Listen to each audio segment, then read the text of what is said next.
ತಸ್ಯೈ ದಿಶೆ ಸತತಮಂಜಲಿರೇಷ ನಿತ್ಯಂ ಪ್ರಕ್ಷಿಪ್ಯತೆ ಮುಖರಿತಾಲಿಯುತಪ್ರಸೂನೈಃ ಜಾಗರ್ತಿ ಯತ್ರ ಭಗವಾನ್ ಗುರುಚಕ್ರವರ್ತಿ ಸೃಷ್ಟಿಸ್ಥಿತಿಪ್ರಲಯಕೇಲಿಷು ನಿತ್ಯಸಾಕ್ಷಿ ಆಪದಾಮಪಹರ್ತಾರಂ ದಾತಾರಂ ಸರ್ವಸಂಪದಾಂ ಲೋಕಾಭಿರಾಮಂ ಶ್ರೀರಾಮಂ ಭೂಯೋ ಭೂಯೋ ನಮಾಮ್ಯಹಂ.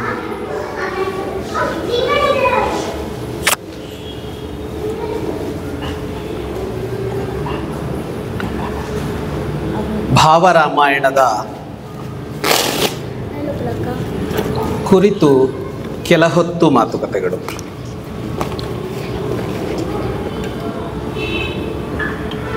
ರಾಮಾಯಣದ ಮೇಲೆ ಬಂದ ಕೃತಿಗಳನ್ನು ಲೆಕ್ಕ ಹಾಕಿ ಮುಗಿಸಲಾಗಿದೆ.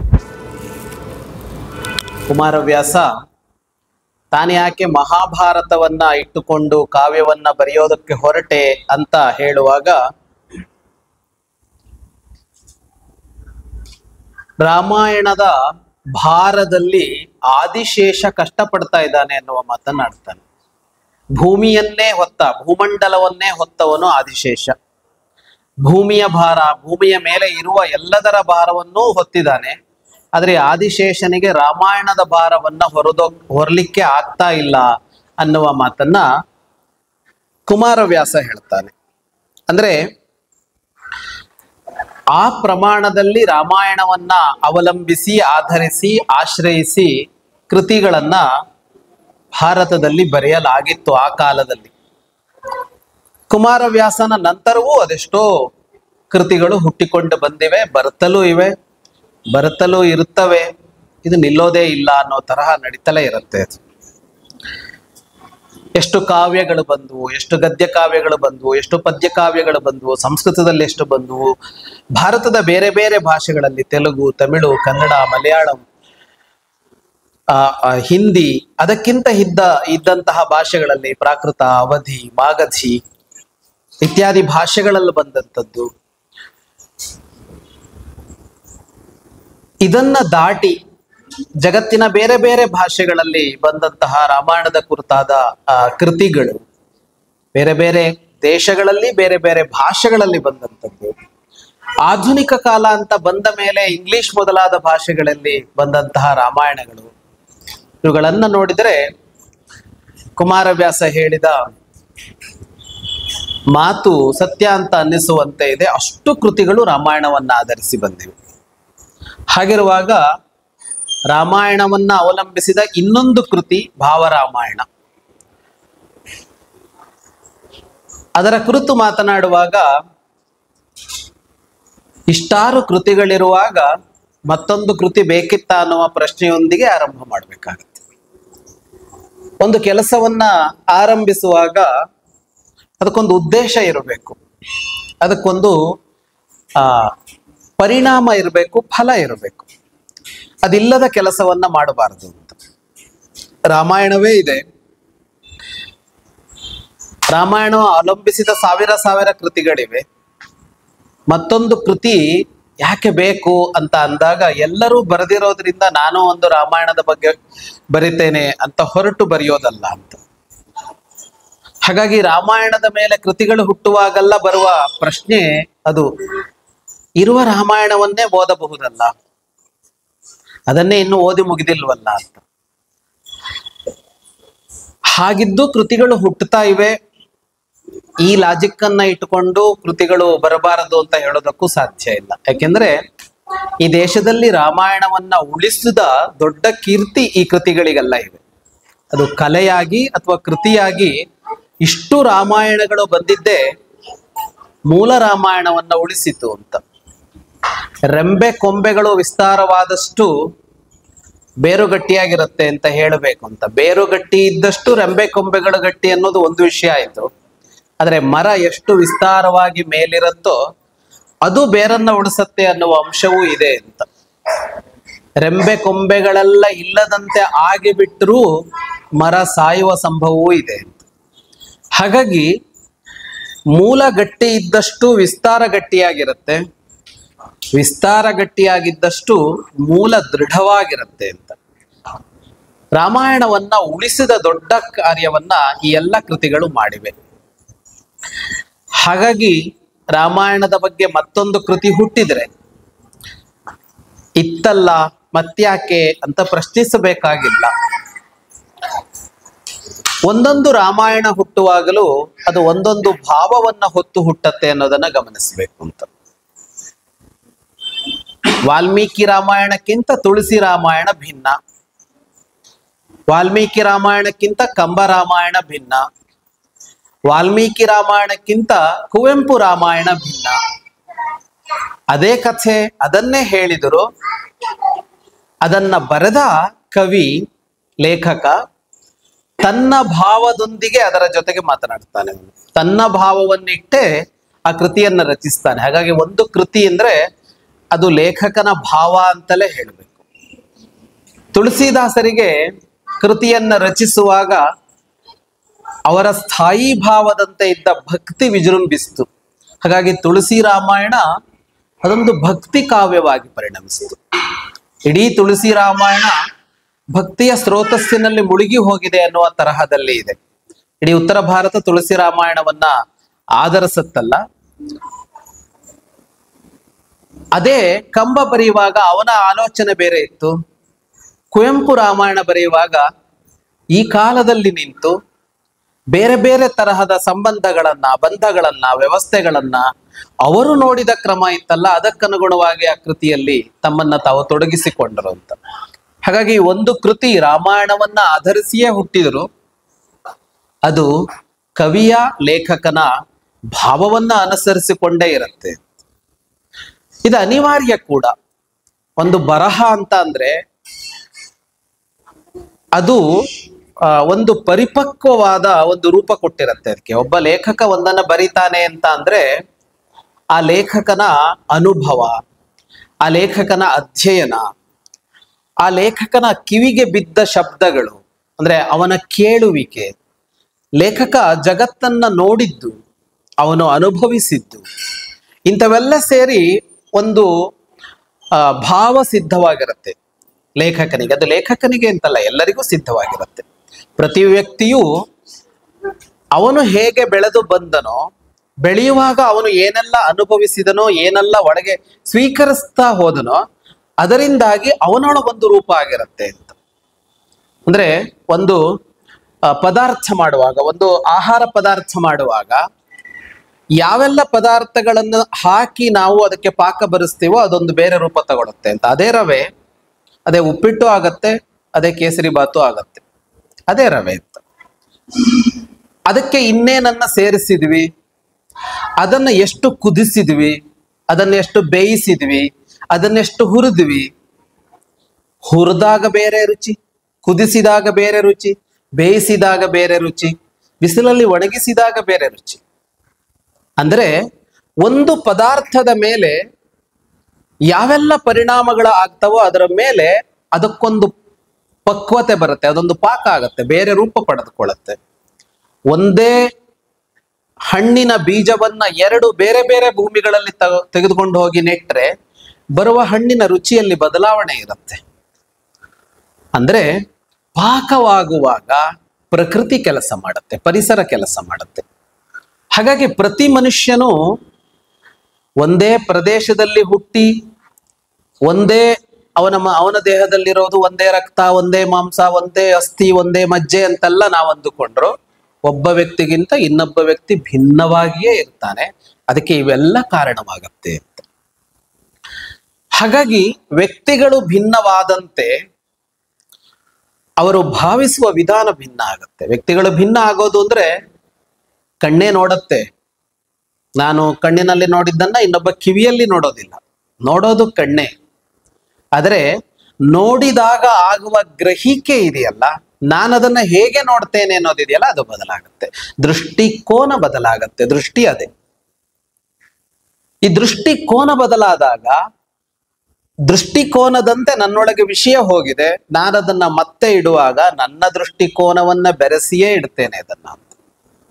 ಹಾಗಾಗಿ ವಾಲ್ಮೀಕಿಯ ರಾಮಾಯಣವನ್ನ ನಾನು ಹೇಳೋದಕ್ಕೆ ಹೊರಟ್ರೆ ಅದರಲ್ಲಿ ಈ ನನ್ನತನ ಅನ್ನೋದು ಒಂದಿಷ್ಟು ಕೆಲಸ ಮಾಡಿಯೇ ಮಾಡುತ್ತೆ, ಸಹಜವಾಗಿ ಮಾಡುತ್ತೆ. ಹಾಗೆ ಮಾಡೋದೇ ಇಲ್ಲ ಅಂತ ಆದ್ರೆ ಎರಡನೆಯ ರಾಮಾಯಣವು ಮೊದಲನೇ ರಾಮಾಯಣದಂತೆಯೇ ಇರಬೇಕಾಗ್ತಿತ್ತು. ಅಂದ್ರೆ ವಾಲ್ಮೀಕಿ ಹೇಗೆ ಯೋಚಿಸಿದ್ರೋ, ವಾಲ್ಮೀಕಿಯ ಪರಿಪಕ್ವತೆ ಎಂಥದ್ದು, ಅವರು ಹೇಗೆ ಭಾವಿಸ್ತಾರೋ ಹಾಗೆಯೇ ನಾನು ರಾಮನನ್ನ ನೋಡ್ತೇನೆ, ಸೀತೆಯನ್ನ ನೋಡ್ತೇನೆ, ಸನ್ನಿವೇಶಗಳನ್ನ ನೋಡ್ತೇನೆ ಅಂದ್ರೆ ನಾನು ಬರೆಯೋದಕ್ಕೆ ಹೊರಟಾಗ ಅದೇ ರಾಮಾಯಣ ಹಾಗೆ ಮತ್ತೆ ಹುಟ್ಟಬೇಕಾಗತ್ತೆ. ಅದು ಭಿನ್ನ ಆಯ್ತು ಅಂತ ಅಂದ್ರೆ ಇಲ್ಲಿ ನನ್ನತನ, ವಾಲ್ಮೀಕಿತನವಲ್ಲದ ನನ್ನತನ ಅದರಲ್ಲಿ ಸೇರ್ಕೊಳ್ತು ಅಂತ ಅರ್ಥ. ಇದರಲ್ಲಿ ಅನುಕೂಲವೂ ಇದೆ, ಪ್ರತಿಕೂಲವೂ ಇದೆ. ಈ ಭಿನ್ನತೆ ಇರೋದ್ರಿಂದಲೇ ಸೃಷ್ಟಿ ಇಷ್ಟು ಸೊಗಸಾಗಿದೆ ಅನ್ನುವ ಅಂಶ ಇದೆ. ಏಕರೂಪವಾಗಿದ್ದು ಬಿಟ್ಟಿದ್ರೆ ಈ ಸೃಷ್ಟಿ ಸುಖ ಕೊಡ್ತಾ ಇರಲಿಲ್ಲ, ಸಂತೋಷ ಕೊಡ್ತಾ ಇರಲಿಲ್ಲ. ಎಲ್ಲ ಮನುಷ್ಯರು ಒಂದೇ ತರ ಇರ್ತಾರೆ, ಎಲ್ಲ ಪುಸ್ತಕವೂ ಒಂದೇ ತರ ಇರುತ್ತೆ, ಎಲ್ಲ ಪದಾರ್ಥವೂ ಒಂದೇ ತರ ಇರುತ್ತೆ. ಸಾರು, ಹುಳಿ, ಚಟ್ನಿ, ಸಾಂಬಾರು, ತೊವೆ, ದಾಲು ಎಲ್ಲ ಒಂದೇ ಟೇಸ್ಟ್, ಏನು ಬದಲಾವಣೆ ಇಲ್ಲ ಅಂತ ಅಂದ್ರೆ 3 ದಿನ ಮಾತ್ರ ಊಟ ಮಾಡ್ತೀವಿ, 4ನೇ ದಿವಸ ಊಟ ಮಾಡಬೇಕು ಅಂತ ಅನ್ಸೋದಿಲ್ಲ ಅಂತ. ನಾವೇ ನಿತ್ಯ ಅದೇ ಅಡುಗೆಯನ್ನ ಮಾಡಿದಾಗಲೂ ನಿನ್ನೆಗೂ ಇವತ್ತಿಗೂ ಬದಲಾವಣೆ ಇದ್ದೇ ಇರುತ್ತೆ. ಅದೇ ವಸ್ತುಗಳನ್ನ ಅದೇ ಅಳತೆಯಲ್ಲಿ ಹಾಗೆಯೇ ಹಾಕಿದ್ರು ಒಂದು ವ್ಯತ್ಯಾಸ ಬರುತ್ತೆ ಅಂತ. ಹಾಗಾಗಿ ಈ ಭಿನ್ನತೆ ಇದೆಯಲ್ಲ, ಅದು ಸೃಷ್ಟಿಯನ್ನ ಎಂಜಾಯ್ ಮಾಡೋದಕ್ಕೆ, ನಾವು ಸೃಷ್ಟಿಯಿಂದ ಖುಷಿ ಪಡೋದಕ್ಕೆ ಸಾಧ್ಯವಾಗುವಂತೆ ಮಾಡುತ್ತೆ. ಹಾಗಾಗಿ ಅದು ತಪ್ಪೇನೂ ಅಲ್ಲ, ಸೃಷ್ಟಿ ಇರೋದೇ ಹಾಗೆ. ಅದು ಭಿನ್ನತೆಯೇ ಸೃಷ್ಟಿಯ ಪ್ರಧಾನ ಲಕ್ಷಣ. ಹಾಗಾಗಿ ಅದೊಂದು ಕೃತಿಯಾಗಿ ಬರುವಾಗ, ಒಬ್ಬ ಲೇಖಕ ಬರೆಯುವಾಗಲೂ ಕೂಡ ಏನಾಗತ್ತೆ ಅಂದ್ರೆ ವಾಲ್ಮೀಕಿಯ ಕೃತಿ ಇನ್ನೊಬ್ಬ ಬರೆದಾಗ ಅದು ಅವನ ಕೃತಿ ಆಗತ್ತೆ ಅಂತ. ಅದರಲ್ಲಿ ವಾಲ್ಮೀಕಿಯ ಅಂಶಗಳು ಇರತ್ತೆ, ಆದ್ರೆ ಇವನದ್ದು ಸೇರಿಕೊಂಡು ಇನ್ನೊಂದು ಪದಾರ್ಥವಾಗತ್ತೆ. ಅದರ ಹೆಸರು ಸಾರು ಅಂತಲೇ ಇರ್ಬೋದು, ರಸಂ ಅಂತಲೇ ಇರ್ಬೋದು, ಆದ್ರೆ ಯಾರು ಮಾಡಿದ್ದು ಅನ್ನೋದರ ಮೇಲೆ ರಸಂನ ರುಚಿ ವ್ಯತ್ಯಾಸ ಆಯ್ತು. ನಾವೇ ಮಾಡಿದ್ರು ನಿನ್ನೆ ಮಾಡಿದ ರಸಂನ ರುಚಿ ಬೇರೆ, ಇವತ್ತಿನದ್ದು ಬೇರೆ ಆಯ್ತು. ಇವತ್ತು ಇನ್ಯಾವುದೋ ವಸ್ತುವನ್ನು ಸ್ವಲ್ಪ ಹೆಚ್ಚು ಹಾಕಿದ್ವಿ ಅಂದ್ರೆ ಅದು ಬದಲಾಯಿತು ಅಂತ ಆಗುವ ಹಾಗೆಯೇ ಕೃತಿಗಳು ಒರಿಜಿನಾಲಿಟಿಯನ್ನ ಉಳಿಸಿಕೊಂಡು ಲೇಖಕನ ತನವನ್ನು ಒಳಗೂಡಿಸಿಕೊಂಡು ಬೆಳೀತವೆ. ಹೀಗೆ ಬೆಳೆಯೋದು ಸೊಗಸು, ಹೀಗೆ ಬೆಳಿಬೇಕು, ಸೃಷ್ಟಿ ಇರೋದು ಹೇಗೆ ಅನ್ನೋದು ಅನುಕೂಲವಾದ್ರೆ ಇಲ್ಲೊಂದು ಪ್ರತಿಕೂಲವೂ ಇದೆ. ಇದರಲ್ಲಿ ಪ್ರತಿಕೂಲ ಏನು ಅಂತ ಅಂದ್ರೆ ಮಾವಿನ ಹಣ್ಣನ್ನ ತಿನ್ಬೇಕು ಅಂತ ಇದೆ, ಕಸಿ ಮಾಡಿದರೆ ಅದರಲ್ಲಿ ಒಂದು ಬೇರೆ ರುಚಿ ಬಂತು. ಈ ಬೇರೆ ರುಚಿಯನ್ನ ಆಸ್ವಾದನೆ ಮಾಡೋದು ಸರಿ, ಆದ್ರೆ ಅದು ಮಾವಿನ ರುಚಿ ಅಲ್ವಲ್ಲ ಅಂತ. ಮಾವಿನ ಹಣ್ಣಿನ ರುಚಿ ಅದರಲ್ಲಿಲ್ಲ, ಇದನ್ನ ಬೇರೆ ಹಣ್ಣು ಅಂತಲೇ ತಿನ್ಬೇಕಾಗತ್ತೆ. ಹಾಗಾಗಿ ಮೂಲ ರುಚಿಯನ್ನ ಅನುಭವಿಸಬೇಕು ಅಂತ ಅಂದಾಗ ಹೀಗೆ ಭಿನ್ನವಾಗುತ್ತಾ ಹೋಗೋದು ತೊಡಕಾಗಿ ಬಿಡತ್ತೆ. ಮುಂದೆ ಹೋಗ್ತಾ ಹೋಗ್ತಾ ಹೋಗ್ತಾ ಆ ಕೃತಿಗಳು ವಾಲ್ಮೀಕಿ ಏನು ಹೇಳೋದಕ್ಕೆ ಹೊರಟಿದ್ನೋ ಅದಲ್ಲದನ್ನೇ ಹೇಳ್ತಾ ಇದ್ದಿರಬಹುದು, ವಾಲ್ಮೀಕಿಯ ಆಶಯವನ್ನೇ ಅದು ಬಿಟ್ಟು ಮುಂದೆ ಹೋಗಿರಬಹುದು, ವಾಲ್ಮೀಕಿಯ ಭಾವವನ್ನ ಅದು ಹೊತ್ತು ತಂದಿರದೇ ಇರಬಹುದು ಅನ್ನುವ ಕಾಲಕ್ಕೆ ಹೋಗಿಬಿಡತ್ತೆ. ನಮ್ಮ ಗುರುಗಳಾದ ರಾಮಭದ್ರಾಚಾರ್ಯರು ಒಂದು ಉದಾಹರಣೆ ಕೊಡ್ತಾ ಇದ್ರು. ಉಪನಯನ ಆದಾಗ ಅಗ್ನಿ ಕಾರ್ಯ ಮಾಡಬೇಕು. ನಾವೆಲ್ಲ ಚಿಕ್ಕವರಿದ್ದಾಗ ಆ ಕಾಲದವರೆಗೆ ಅದು ಕಡ್ಡಾಯ ಇತ್ತು, ಈಗೆಲ್ಲ ಹೋಯ್ತು. ಈ ಅಗ್ನಿ ಕಾರ್ಯ ಮಾಡುವಾಗ ಹಳ್ಳಿಗಳಲ್ಲಿ ಇದ್ವಿ ನಾವು, ಸಮಿಧ ನಾವೇ ಮಾಡ್ಕೊಳ್ಬೇಕು, ಹತ್ತಿಯದ್ದು ಸಮಿಧ ಮಾಡ್ಕೊಳ್ಬೇಕು, ಹತ್ತಿಯ ಚಕ್ಕೆ ಬೇಕು. ಅದು ಒಂದು ಅಳತೆ, ಇಷ್ಟ ಅಳತೆಯಲ್ಲಿ ಬೇಕು ಅಂತ ಸಮಿಧ ಮಾಡ್ಕೋಬೇಕು. ಹತ್ತಿ ರೆಂಬೆ ತುಂಡು ಮಾಡಿಕೊಂಡು ಬಂದು ಕುಳಿತು ಅದನ್ನ ಇಷ್ಟುದ್ದಕ್ಕೆ ಕಟ್ ಮಾಡಿ ಇಟ್ಕೊಳ್ಳೋದು, ತುಂಡು ಮಾಡಿ ಇಟ್ಕೊಳ್ಳೋದು ಅಂತ. ಈ ಮಾಡುವಾಗ ಏನಾಗ್ತಾ ಇತ್ತು ಅಂತ ಅಂದ್ರೆ ಮೊದಲು ಕೈ ಅಳತೆ ತಗೊಳ್ಳೋದು, ಇಷ್ಟಿರ್ಬೇಕು ಅಂತ. ಹೀಗೆ ಒಂದು ಮರದ ತುಂಡಿನ ಮೇಲೆ ಅದನ್ನ ಇಟ್ಕೊಂಡು ಹೀಗೆ ಕಟ್ ಮಾಡ್ತಾ ಹೋಗುವಾಗ ಮೊದಲದಕ್ಕೆ ಕೈ, ಎರಡನೇದಕ್ಕೆ ಆ ಯಾವ್ದೋ ಅಳತೆ ತಗೊಂಡಿದ್ದು ಅದು ಅದರ ಅಳತೆಗೆ ಒಂದು. ಮುಂದೇನಾಯ್ತು ಅಂದ್ರೆ ಅದು ಆ ಕಡೆ ಬೀಳತ್ತೆ, ಈಗ ಕೈಗೆ ಸಿಗೋದಿದು, ಇದರ ಅಳತೆಗೆ ಒಂದು ಅಂತ. ಒಂದು 150ವರೆಗೆ ಕಟ್ ಮಾಡಿದ್ರೆ ಇಷ್ಟುದ್ದ ಇರುತ್ತೆ, 150 ಅಂತ.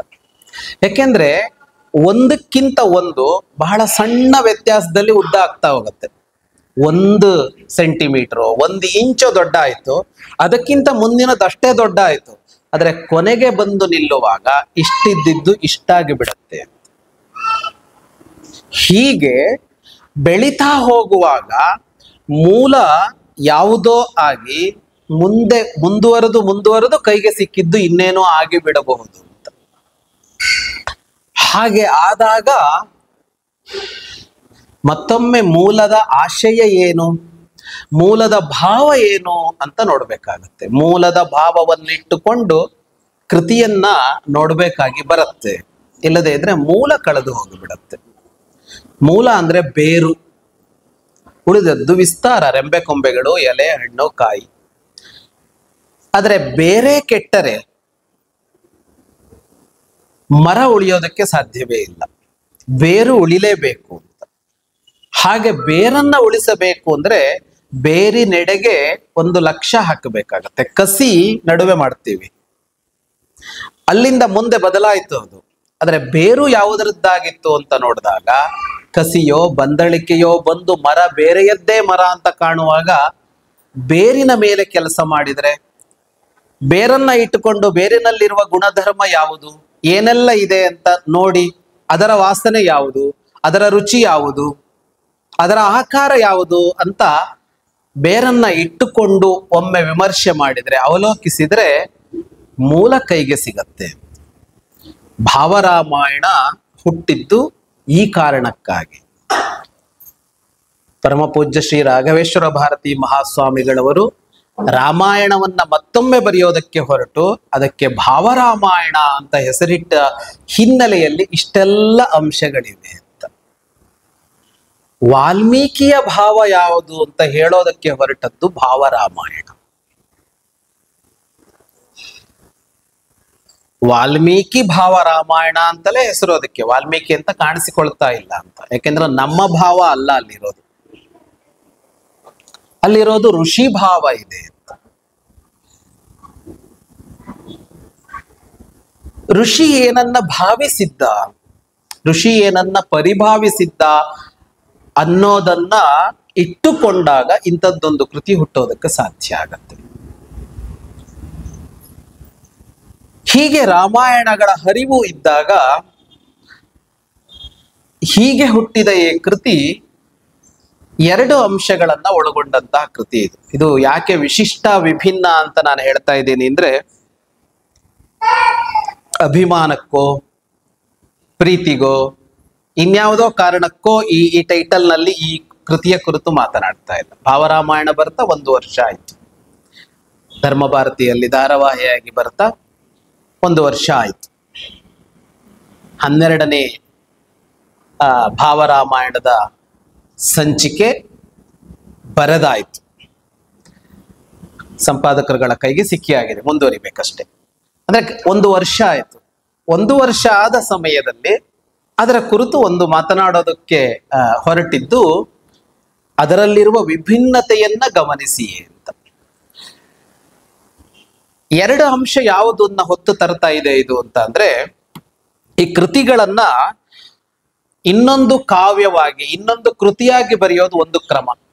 ಹಿಂದೆ ಗದ್ಯ ಕಾವ್ಯ, ಪದ್ಯ ಕಾವ್ಯ, ಚಂಪು ಕಾವ್ಯ, ನಾಟಕ ಅಂತ ಬರಿತಾ ಇದ್ರು. ಈಗ ಅದನ್ನು ನಾವು ಕಥೆ, ಕಾದಂಬರಿ ಅನ್ನೋ ತರಹದಲ್ಲಿ ಬರಿತೀವಿ.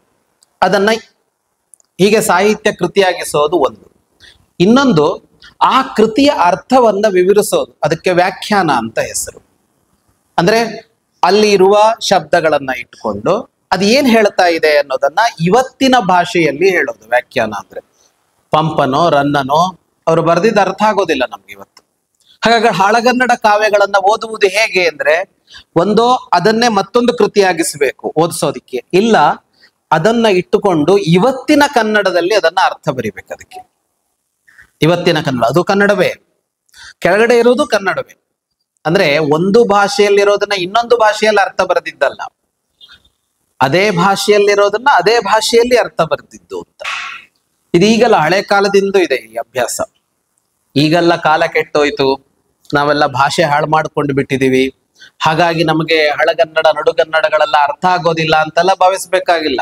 ರಾಮಾಯಣ ಮಹಾಭಾರತಗಳಿಗೆ ಆ ಕಾಲದಲ್ಲಿ ಸಂಸ್ಕೃತದಲ್ಲೇ ವ್ಯಾಖ್ಯಾನ ಬರೆದಿದ್ದಾರೆ. ವೇದಗಳಿಗೆ ಆ ಕಾಲದಲ್ಲಿ ಸಂಸ್ಕೃತದಲ್ಲೇ ವ್ಯಾಖ್ಯಾನ ಬರೆದಿದ್ದಾರೆ. ಅದರ ಅರ್ಥ ಏನು ಅಂದ್ರೆ, ಆ ಕಾಲದಲ್ಲೂ ಸಾವಿರ ಸಾವಿರ ವರ್ಷಗಳ ಹಿಂದೂ ಅದಾಗಿತ್ತು ಅಂತ. ಅದನ್ನ ಅಧಃಪತನ, ನಾವು ಹಿಂದಿನವರಷ್ಟು ಬುದ್ಧಿವಂತರಲ್ಲ, ಅಷ್ಟು ತಜ್ಞತೆ ಇಲ್ಲ ಅನ್ನುವ ವ್ಯಾಖ್ಯಾನಗಳು ಒಂದು ತರಹ ಆದ್ರೆ, ಅದು ಹಾಗಲ್ಲ, ಅದು ಬದಲಾವಣೆ ಅಷ್ಟೇ ಅದು ಅನ್ನುವ ಇನ್ನೊಂದು ವ್ಯಾಖ್ಯಾನವೂ ಇದೆ. ಹಾಗಂದ್ರೆ ಏನು ಅಂತ ಕೇಳಿದ್ರೆ, ಯಾವುದನ್ನ ಹೇಳೋದಕ್ಕೆ ಯಾವ ಶಬ್ದವನ್ನ ನೀವು ಅವತ್ತು ಬಳಸ್ತಾ ಇದ್ರೋ ನಾವಿವತ್ತು ಅದನ್ನು ಬಳಸ್ತಾ ಇಲ್ಲ, ಬೇರೆ ಶಬ್ದ ಬಳಸ್ತಾ ಇದ್ದೀವಿ. ಈಗ ಮಲಯಾಳಂ ಗೊತ್ತಿಲ್ಲದೆ ಇರೋನು ಎದುರಿಗೆ ಮಲಯಾಳಂನಲ್ಲಿ ಹೇಳಿದ್ರೆ ಅವನಿಗೆ ಯಾಕೆ ಅರ್ಥ ಆಗ್ತಾ ಇಲ್ಲ ಭಾಷೆ ಅಂದ್ರೆ, ಆ ವಸ್ತುವಿಗೆ ಇವನೇನು ಬಳಸ್ತಾನೋ ಆ ಶಬ್ದ ಅಲ್ಲ ಅಲ್ಲಿರೋದು, ಇವನು ಬೇರೆ ಶಬ್ದ ಬಳಸ್ತಾನೆ ಕನ್ನಡದವನು. ಅಲ್ಲೂ ಹಾಗೆ ಆಗಿರುತ್ತೆ, ಒಂದು ಭಾಷೆಯಲ್ಲೂ ಎಲ್ಲ ಭಾಷೆಯಲ್ಲೂ ಆಗಿರುತ್ತೆ ಇದು. ಈ ಸಂಸ್ಕೃತದಂತ ಅಥವಾ ಕನ್ನಡದಂತ ಭಾಷೆ ಅಂತೇನೂ ಅಲ್ಲ. ಶೇಕ್ಸ್ಪಿಯರ್ ಅನ್ನು ಓದೋದಕ್ಕಾಗೋದಿಲ್ಲ, ವ್ಯಾಖ್ಯಾನ ಬೇಕು. 1000 ವರ್ಷದ ಹಳಬನೇನಲ್ಲ ಶೇಕ್ಸ್ಪಿಯರ್, ಇನ್ನು ಮೊನ್ನೆ ಇದ್ದ ಬದುಕಿದ್ದ ಅಂತ ಹೇಳುವವನ ಭಾಷೆ ಅರ್ಥ ಆಗೋದಿಲ್ಲ ಇವತ್ತಿನ ಇಂಗ್ಲಿಷಿಗೆ ಅಂತ. ಸಹಜವಾಗಿ 10 ವರ್ಷಗಳಿಗೊಮ್ಮೆ ಈ ಭಾಷೆಯಲ್ಲೊಂದು ಬದಲಾವಣೆ ಆಗ್ತಾ ಹೋಗುತ್ತೆ. ಭಾಷೆಯ ಶಬ್ದಗಳನ್ನ ಇನ್ಯಾವುದನ್ನೋ ಬಳಸ್ತಾ ಹೋಗ್ತಾರೆ. ನಾವ್ಯಾವುದನ್ನ ಬಳಸೋದಿಲ್ವೋ ಅದನ್ನ ಕಠಿಣ ಶಬ್ದಗಳು ಅಂತ ಕರಿತೀವಿ ನಾವು. ಅದನ್ನೆಲ್ಲ ಯಾರು ಬಳಕೆಗೆ ತಂದ್ರೂ ಗೊತ್ತಿಲ್ಲ. ನಮ್ಮ ಈ ಶಿಕ್ಷಣವನ್ನ ರೂಪಿಸುವಾಗ ಎಷ್ಟೆಲ್ಲ ತಪ್ಪು ಮಾಡಿದ್ದಾರೆ ಅಂತ. ಅವಕ್ಕೆ ಕಠಿಣ ಶಬ್ದಗಳು ಅಂತ ಕರೆದು, ಕಠಿಣ ಶಬ್ದಗಳಿಗೆ ಅರ್ಥ ಅಂತ ಅಂದ್ರೆ ಇವು ಸರಳ ಶಬ್ದಗಳು ಅಂತ. ಹಿಂದೆ ಮುಂದೆ ಆಗಿದ್ರೆ ನಾವಿವತ್ತು ಬಳಸ್ತಾ ಇರೋದು ಅವತ್ತಿನವನಿಗೆ ಇದೇ ಕಠಿಣ ಶಬ್ದ ಆಗಿತ್ತೇನೋ ಗೊತ್ತಿಲ್ಲ ನಮ್ಗೆ. ಅದು ಕಠಿಣ ಶಬ್ದ ಏನೂ ಅಲ್ಲ, ಕಠಿಣ ಇದೇ ಇರ್ಬೋದು. ಇದ್ರಲ್ಲೊಂದು 3-4 ಮಹಾಪ್ರಾಣ ಒತ್ತಕ್ಷರ ಎಲ್ಲ ಸೇರಿಸ್ಕೊಂಡಿರ್ಬೋದು ನಾವಿವತ್ತು ಬಳಸೋದಕ್ಕೆ. ಅವನು ಒಂದು ಒತ್ತಕ್ಷರವೂ ಇಲ್ಲದ 2 ಅಕ್ಷರದಲ್ಲಿ ಅದನ್ನ ಹೇಳ್ತಾ ಇರ್ಬೋದು. ಹಾಗಾಗಿ ಕಠಿಣ ಅಂದ್ರೆ ಹೇಗೆ, ಕಠಿಣ ಶಬ್ದ ಅಂತಲ್ಲ, ಕಠಿಣ ಸರಳ ಅಂತಲ್ಲ, ಇವತ್ತು ಬಳಸದೇ ಇರುವ ಶಬ್ದ ಅದು ಅಂತ. ಯಾವಾಗ ಹೀಗ ಆಗತ್ತೋ ಆಗೆಲ್ಲ ಒಂದು ಕೆಲಸ ಏನ್ ಮಾಡ್ತಾರೆ ಅಂದ್ರೆ, ಅದಕ್ಕೆ ವ್ಯಾಖ್ಯಾನ ಬರೆಯುವ ಕೆಲಸವನ್ನು ಮಾಡ್ತಾರೆ. ಇದಕ್ಕೆ ಇದು ಅರ್ಥ, ಈ ಮಾತು ಇದನ್ನ ಹೇಳಿತು ಅಂತ ಹೇಳುವ ಒಂದು ಕೆಲಸವನ್ನು ಮಾಡ್ತಾ ಇದ್ರು. ಅದರ ಜೊತೆಗೆ ಇನ್ನೊಂದು ಕಾರಣಕ್ಕೂ ವ್ಯಾಖ್ಯಾನಿಸ್ತಾ ಇದ್ರು. ಅವರು ಈ ಮಾತನ್ನು ಯಾಕೆ ಹೇಳಿದರು ಎಂದರೆ ಅಂತ ಒಂದು ಹೇಳಬೇಕಾಗತ್ತೆ. ಅದು ಇವತ್ತು ಇದೆ. ಇವತ್ತು ನಾವು ಬಹಳ ಡಾಳಾಗಿ ನೋಡ್ತೀವಿ ಅದನ್ನ. ಅಂದ್ರೆ ನಾವಾಡಿದ ಪ್ರತಿ ಮಾತಿಗೂ ಅದು ಸ್ವಲ್ಪ ಬಿಸಿಯಾಗಿ ಬಿಟ್ರೆ ನಾನು ಅದನ್ನ ಯಾಕೆ ಹೇಳಿದ್ದು ಅಂದ್ರೆ ಅಂತ ಶುರುವಾಗತ್ತೆ ನಮ್ದು. ಯಾಕೆಂದ್ರೆ ನಮ್ಮ ಪ್ರಕಾರ ನಮ್ಮ ಶಬ್ದಗಳನ್ನ ಎದುರಿಗಿರುವವರು ತಪ್ಪಾಗಿ ಅರ್ಥ ಮಾಡ್ಕೊಂಡಿದ್ದಾರೆ. ಆ ಶಬ್ದಕ್ಕ ಅರ್ಥ ಇಲ್ವಾ ಅಂತ ಅವ್ರು ಕೇಳ್ತಾರೆ ವಾಪಸ್, ಈ ಶಬ್ದಕ್ಕೆ ಏನ್ ಅರ್ಥ, ಆ ಶಬ್ದಕ್ಕೆ ಅದ ಅರ್ಥ, ಆದ್ರೆ ನಾನು ಅದನ್ನ ಹೇಳಿದ್ದು ಈ ಅರ್ಥದಲ್ಲಿ ಅಂತ ಒಂದು ವ್ಯಾಖ್ಯಾನ ಕೊಡ್ತೀವಿ ನಾವು.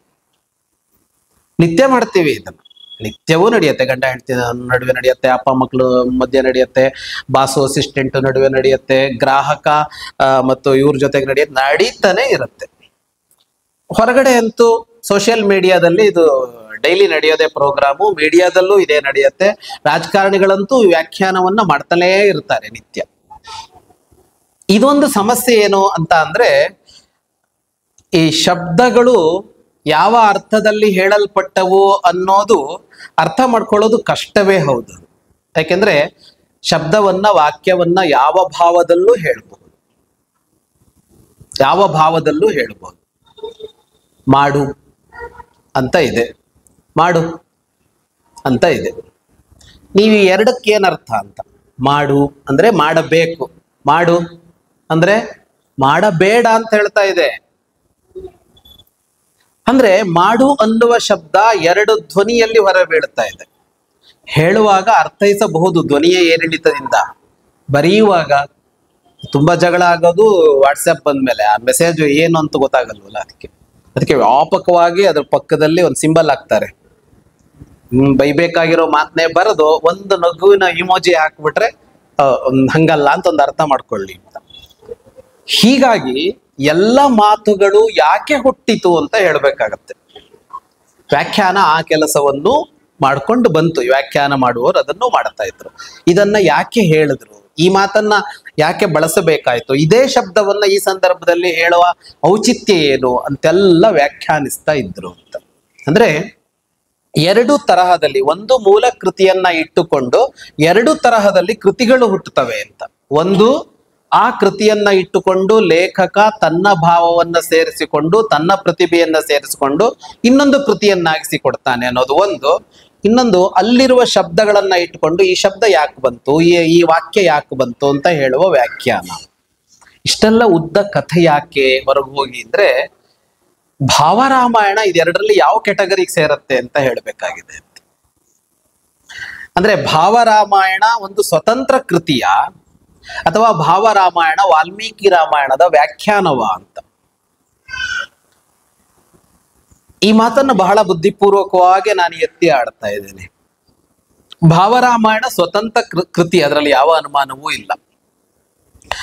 ಅಲ್ಲಿರುವ ಶ್ಲೋಕಗಳಿಗೆ ಅಲ್ಲಿರುವ ಶಬ್ದಗಳಿಗೆ ಇದು ಅರ್ಥ ಹೇಳ್ಕೊಂಡು ಹೋಗ್ತಾ ಇಲ್ಲ, ಸ್ವತಂತ್ರವಾದ ಕೃತಿಯೇ. ಆದರೆ ಇದು ವಾಲ್ಮೀಕಿ ರಾಮಾಯಣದ ವ್ಯಾಖ್ಯಾನವೂ ಹೌದು ಅಂತ. ಯಾಕೆ ಅಂತ ಅಂದ್ರೆ, ವಾಲ್ಮೀಕಿಯ ಭಾವವನ್ನ ಹೇಳುವ ಪ್ರಯತ್ನವೇ ಇಲ್ಲಿರೋದು ಅಂತ. ಪ್ರತಿ ಹೆಜ್ಜೆಯಲ್ಲೂ ಇಲ್ಲಿರೋದೇನಂದ್ರೆ ವಾಲ್ಮೀಕಿಯ ಭಾವವನ್ನ ಹೇಳೋದು ಅಂತ. ವಾಲ್ಮೀಕಿಯ ಭಾವವನ್ನ ಹೇಳೋದೇ ವ್ಯಾಖ್ಯಾನ. ವ್ಯಾಖ್ಯಾನಕಾರರು ಮಾಡ್ತಾ ಇದ್ದಿದ್ದು ಏನನ್ನ ಅಂತ ಅಂದ್ರೆ, ಭಾವ ಏನು ಅಂತ ಹೇಳೋದು. ನಾನು ಯಾಕೆ ಈ ಮಾತು ಹೇಳ್ದೆ ಅಂದ್ರೆ ಅಂತ ಶುರು ಮಾಡ್ತೀವಲ್ಲ, ಅದೇನು ಅಂದ್ರೆ ನನ್ನ ಭಾವ ಇದಾಗಿತ್ತು, ನೀನು ಗ್ರಹಿಸಿದ ಭಾವ ಅಲ್ಲ ನಂದು ಅಂತಲೇ ಹೇಳ್ತಾ ಇರೋದು ಅಂತ. ಹಾಗಾಗಿ ವ್ಯಾಖ್ಯಾನ ಏನು ಮಾಡುತ್ತೆ ಅಂದ್ರೆ, ಅದು ಭಾವವನ್ನು ನಿರೂಪಿಸುತ್ತೆ. ಭಾವರಾಮಾಯಣ ವಾಲ್ಮೀಕಿಗಳ ಭಾವವನ್ನೇ ಮತ್ತೆ ನಿರೂಪಿಸ್ತಾ ಇರೋದ್ರಿಂದಾಗಿ ಅದು ಒಂದು ಕಡೆಯಲ್ಲಿ ವ್ಯಾಖ್ಯಾನದ ಕಾರ್ಯವನ್ನೂ ಮಾಡುತ್ತಾ ಇದೆ. ಆದರೆ ಅದರ ರಚನೆಯ ಕ್ರಮ, ಅದು ಸೇರಿಸಿಕೊಂಡಿರುವ ಬೇರೆ ಬೇರೆ ಅಂಶಗಳನ್ನ ನೋಡಿದಾಗ ಅದು ಸ್ವತಂತ್ರ ಕೃತಿಯಾಗುತ್ತೆ. ಸ್ವತಂತ್ರ ಕೃತಿಯಾಗುವಾಗ ಲೇಖಕ ಅಲ್ಲಿ ಕಾಣಿಸ್ಕೊಳ್ತಾನೆ ಅಂತ ನಾವು ಮಾತಾಡ್ಕೊಂಡ್ವಲ್ಲ, ಅದು ಇದರಲ್ಲಿ ತುಂಬಾ ದಟ್ಟವಾಗಿ ಕಾಣಿಸ್ಕೊಳ್ಳುತ್ತೆ ಭಾವರಾಮಾಯಣದಲ್ಲಿ. ಅಂದ್ರೆ ನಾವು ಇವತ್ತು ಬದುಕ್ತಾ ಇದೀವಲ್ಲ, ಇವತ್ತು ಬದುಕುವಾಗ ನಮಗೆ ಬರುವ ಕಷ್ಟಗಳು, ನಷ್ಟಗಳು, ನಮ್ಮ ಯೋಚನೆಗಳು, ನಮ್ಮ ಸಮಸ್ಯೆಗಳು, ಅದನ್ನ ಆ ಭಾಗ ಹೇಗೆ ಹ್ಯಾಂಡಲ್ ಮಾಡ್ತಾ ಇದೆ ರಾಮಾಯಣದಲ್ಲಿ ಅನ್ನೋದನ್ನ ಹೇಳ್ಕೊಳ್ತಾ ಇವತ್ತಿಗೆ ಸಲ್ಲುವಂತೆ ಮಾಡ್ತಾ ಅದು ಹೇಳ್ತಾ ಹೋಗುವಾಗ ರಾಮಾಯಣದಲ್ಲಿ ಇಲ್ಲದ ಅಂಶಗಳನ್ನು ಒಳಗೊಂಡಂತೆ ಕಾಣ್ತಾ ಇರೋದ್ರಿಂದ ಅದು ಸ್ವತಂತ್ರ ಕೃತಿ ಆಗತ್ತೆ. ಇಲ್ಲದ ಅಂಶಗಳು ಅಂತಲ್ಲ, ಸೂಕ್ಷ್ಮವಾಗಿ ನೋಡಿದ್ರೆ ಅದಿದೆ ಅಂತ ವ್ಯಾಖ್ಯಾನಿಸುತ್ತೆ. ಅಂದ್ರೆ ಅಲ್ಲಿ ಏನಿದೆಯೋ ಅದಲ್ಲದನ್ನೂ ಹೇಳುತ್ತೆ ಆ ಜಾಗದಲ್ಲಿ. ಆದ್ರೆ ಕೊನೆಗೇನ್ ಹೇಳುತ್ತೆ ಅಂದ್ರೆ, ಇದು ನಮ್ಮದಲ್ಲ ಈ ವಿಷಯ, ಈ ಅಂಶ ಅಲ್ಲಿಯೇ ಇತ್ತು ಅಂತ ಹೇಳುತ್ತೆ ಅಂತ. ಹಾಗಾಗಿ ಸ್ವತಂತ್ರ ಕೃತಿಯಾಗಿಯೂ ವ್ಯಾಖ್ಯಾನವಾಗಿಯೂ ಎರಡೆರಡು ಕಾರ್ಯಗಳನ್ನ ಇದು ಮಾಡಿಕೊಂಡು ಹೋಗ್ತಾ ಇದೆ. ಈ ಕೃತಿಯನ್ನ ಬರೆಯುವಾಗ ಇದೊಂದು ಅಧ್ಯಯನ ಪೂರ್ಣವಾದ ಕೃತಿ ಕೂಡ ಹೌದು ಭಾವರಾಮಾಯಣ. ಅಂದ್ರೆ ಇದನ್ನ ಬರೆಯುವ ಮೊದಲು ರಾಮಾಯಣವನ್ನ ಶ್ರೀ ಸಂಸ್ಥಾನದವರು ಬಹಳ ಚೆನ್ನಾಗಿ ಅಧ್ಯಯನ ಮಾಡಿದ ನಂತರ ಇದನ್ನ ಬರೀತಾ ಇರೋದು. ಬಹಳ ಚೆನ್ನಾಗಿ ಅಧ್ಯಯನ ಅಂದ್ರೆ ಅವ್ರು ಅಧ್ಯಯನ ಮಾಡ್ಕೊಂಡೇ ಬಂದಿದ್ದಾರೆ ಮೊದಲಿಂದ ಅನ್ನೋದು ಒಂದು ಅಂಶ. ಆದ್ರೆ ಇದನ್ನ ಬರೆಯೋದಕ್ಕೆ ಹೊರಟಾಗಲೂ ಅಧ್ಯಯನ ಇದೆ ಅಂತ.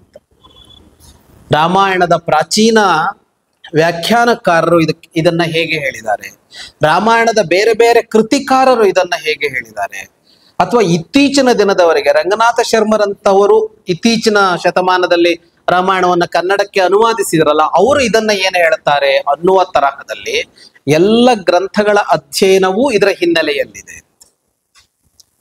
ಇವೆಲ್ಲವನ್ನ ನೋಡ್ತಾ ಈ ಅಂಶವನ್ನ ಇವ್ರು ಹೇಗೆ ಹೇಳಿದ್ರು, ಇವ್ರು ಹೇಗೆ ಹೇಳಿದ್ರು ಅಂತೆಲ್ಲ ನೋಡಿಕೊಂಡು ಅದರ ಮೇಲೊಂದು ನಿರ್ಣಾಯಕವಾದ ಅಂಶಗಳನ್ನು ಭಾವರಾಮಾಯಣದಲ್ಲಿ ಕೊಡ್ತಾ ಹೋಗ್ತಾರೆ.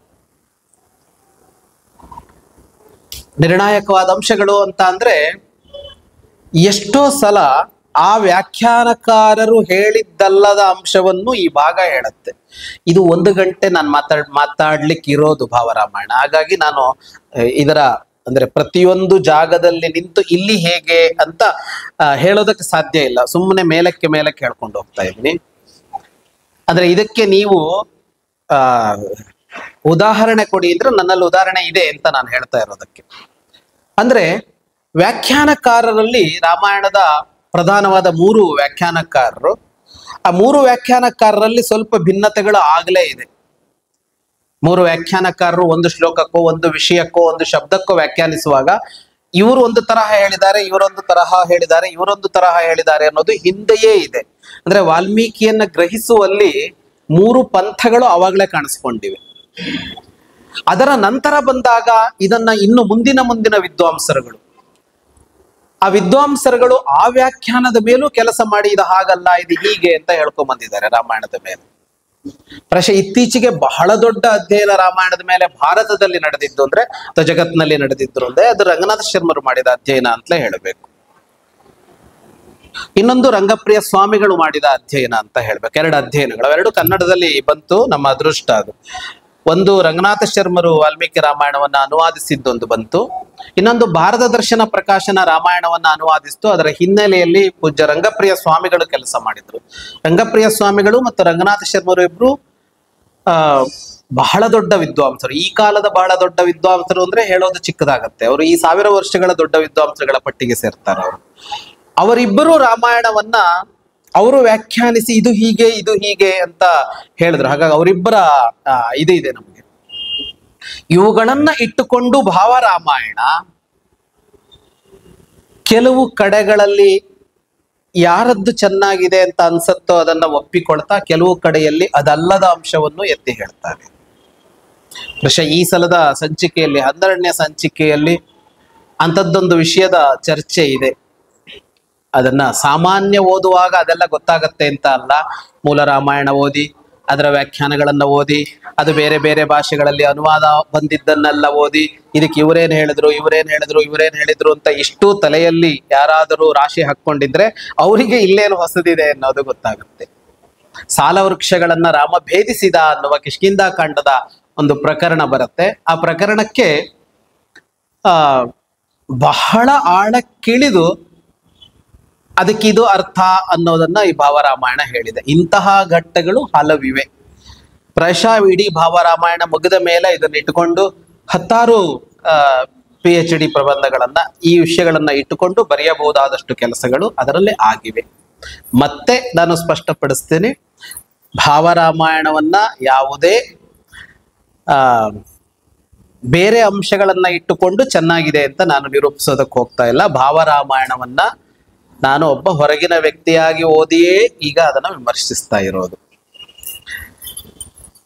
ಹಾಗೆ ಹೊರಗೆ ನಿಂತು ನೋಡಿದಾಗಲೂ ಭಾವರಾಮಾಯಣದಲ್ಲಿ ಎಲ್ಲ ಅಂಶಗಳು ಕಾಣಿಸಿಕೊಳ್ಳುತ್ತೆ. ಹಾಗಾಗಿ ಅದು ವಿಭಿನ್ನ ಮತ್ತು ವಿಶಿಷ್ಟ ಅಂತ.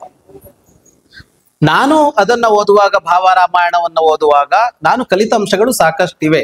ನನಗೆ ಯಾಕದಷ್ಟು ದಟ್ಟವಾಗಿ ಪರಿಣಾಮ ಬೀರಿದೆ ಅಂತ ಅಂದ್ರೆ, ನಾನು ರಾಮಾಯಣವನ್ನು ಓದಿದವನೇ, ರಾಮಾಯಣದ ಬಗ್ಗೆ ಸಾಕಷ್ಟು ಮಾತನಾಡಿದವನೇ, ನಾನು ರಾಮಾಯಣದ ಬಗ್ಗೆ ಪುಸ್ತಕಗಳನ್ನು ಬರೆದುಕೊಂಡು ಬಂದವನೇ ಆಗಿರುವಾಗ ಕೆಲವು ಘಟ್ಟಗಳಲ್ಲಿ ನಾವು ನಿಂತು ಹೋಗಿರೋದಿದೆ. ಅಪ್ರತಿಭಾ ಅಂತ ಒಂದು ಶಬ್ದ ಇದೆ ಸಂಸ್ಕೃತದಲ್ಲಿ. ಕನ್ನಡದ ಹಳಗನ್ನಡದಲ್ಲಿ ಹಳೆ ಕಾಲದಲ್ಲಿ ಬಳಸ್ತಿದ್ರು, ಅಪ್ರತಿಭರಾದರು ಅಂತ ಒಂದು ಬಳಸ್ತಾ ಇದ್ರು. ಒಂಥರ ನಿಂತು ಹೋಗುತ್ತೆ ಒಂದು ಕ್ಷಣ, ಬುದ್ಧಿ ಕೆಲಸ ಮಾಡದೆ ತರ ಆಗ್ಬಿಟ್ರೆ ಅದಕ್ಕೆ ಅಪ್ರತಿಭರಾದರು ಅಂತ ಹೇಳ್ತಾರೆ. ಅಂದ್ರೆ ಅದು ನಮ್ಮೆಲ್ಲರಿಗೂ ಆಗತ್ತೆ. ನಮ್ಮೆಲ್ಲ ಕ್ಷೇತ್ರಗಳಲ್ಲಿ, ನಾವು ಮಾಡುವ ಕ್ಷೇತ್ರಗಳಲ್ಲಿ, ನಮಗೆ ತಜ್ಞತೆ ಇರೋ ಕ್ಷೇತ್ರದಲ್ಲೇ ಒಂದು ಸಲ ಏನಾಗತ್ತೆ ಅಂದ್ರೆ ಯಾವ ಯೋಚನೆಯೂ ಹುಟ್ಟೋದಿಲ್ಲ ಅದ್ರ ಬಗ್ಗೆ. ನಿಂತು ಬಿಡ್ತೀವಿ ಅಲ್ಲಿಗೆ. ಮುಂದೆ ಏನ್ ಮಾಡ್ಬೇಕು ಅಂತ ಗೊತ್ತಾಗೋದಿಲ್ಲ. ಯಾರೋ ಒಬ್ಬ ಕೋಡಿಂಗ್ ಬರಿತಾ ಇರೋನಿಂದ ಹಿಡಿದು ನಮಗೆ ಗೊತ್ತಿರೋದೇ ನಿನ್ನೆ ಮಾಡಿದೀವಿ ಮೊನ್ನೆ ಮಾಡಿದೀವಿ, ಯಾವುದೋ ಒಂದು ಸಮಸ್ಯೆಯಲ್ಲಿ ಥಟ್ಟಂತ ನಿಂತು ಬಿಡ್ತೀವಿ. ಅದಕ್ಕೆ ಅಪ್ರತಿಭರಾದರು ಅಂತ ಬಳಸ್ತಾರೆ. ಅಂದ್ರೆ ಪ್ರತಿಭೆ ಕೆಲಸ ಮಾಡ್ತಾ ಇಲ್ಲ ಅಲ್ಲಿ ಅಂತ. ಎಷ್ಟೋ ಕಡೆಯಲ್ಲಿ ನಮಗೆ ನಮ್ಮ ಪ್ರತಿಭೆ ಕೆಲಸ ಮಾಡಿದ್ರೆ ಮಾತ್ರ ಮುಂದೋಗ್ತೀವಿ. ಮಕ್ಕಿ ಕಲ್ತಿದ್ದನ್ನೇ ಬಳಸ್ತಾ ಹೋದ್ರೆ ಮುಂದೋಗೋದಿಲ್ಲ ನಾವು. ನಮ್ಮೊಳಗಿರುವ ಪ್ರತಿಭೆ ಕೆಲಸ ಮಾಡ್ಬೇಕಲ್ಲಿ. ಅದು ಯಾವ ವೃತ್ತಿ, ಯಾವ ಉದ್ಯೋಗ, ಯಾವ ಕಲಿಕೆ ಆದ್ರೂ ಅಷ್ಟೇ. ಹಾಗೆ ನಿಂತು ಹೋಗುವ ಸಂದರ್ಭಗಳು ರಾಮಾಯಣದಲ್ಲೂ ಹಲವು ಸಲ ಬರುತ್ತೆ.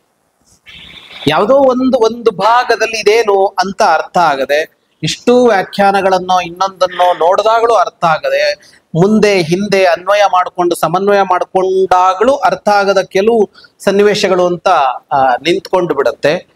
ಅಂತಹ ಕೆಲವು ಘಟ್ಟಗಳನ್ನ ಭಾವರಾಮಾಯಣ ಬಹಳ ಸರಳವಾಗಿ ವ್ಯಾಖ್ಯಾನಿಸಿಕೊಂಡು ಹೋಗಿದ್ದನ್ನ ನಾನು ನೋಡಿದ್ದೀನಿ.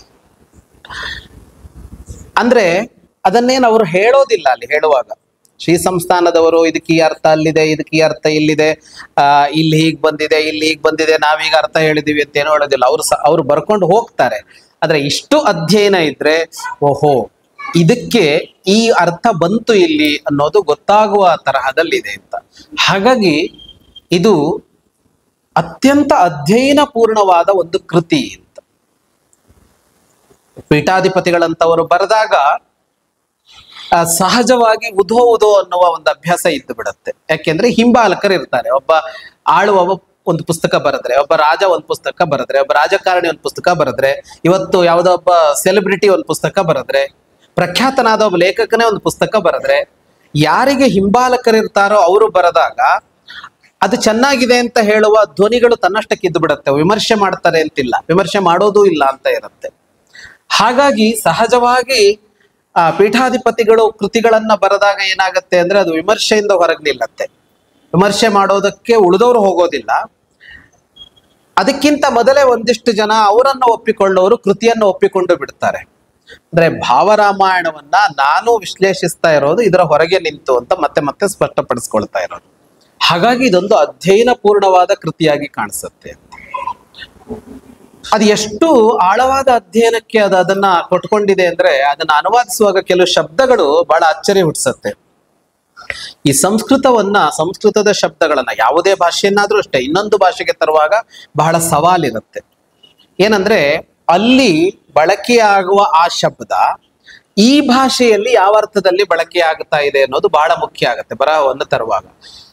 ಭಾರತೀಯ ಕೃತಿಗಳನ್ನ ಇಂಗ್ಲಿಷಿಗೆ ಅನುವಾದಿಸುವಾಗ, ಇಂಗ್ಲಿಶಿನ ಕೃತಿಗಳನ್ನ ಭಾರತೀಯ ಭಾಷೆಗಳಿಗೆ ಅನುವಾದಿಸುವಾಗಲೆಲ್ಲ ಈ ಸಮಸ್ಯೆಗಳು ಬಂದಿವೆ.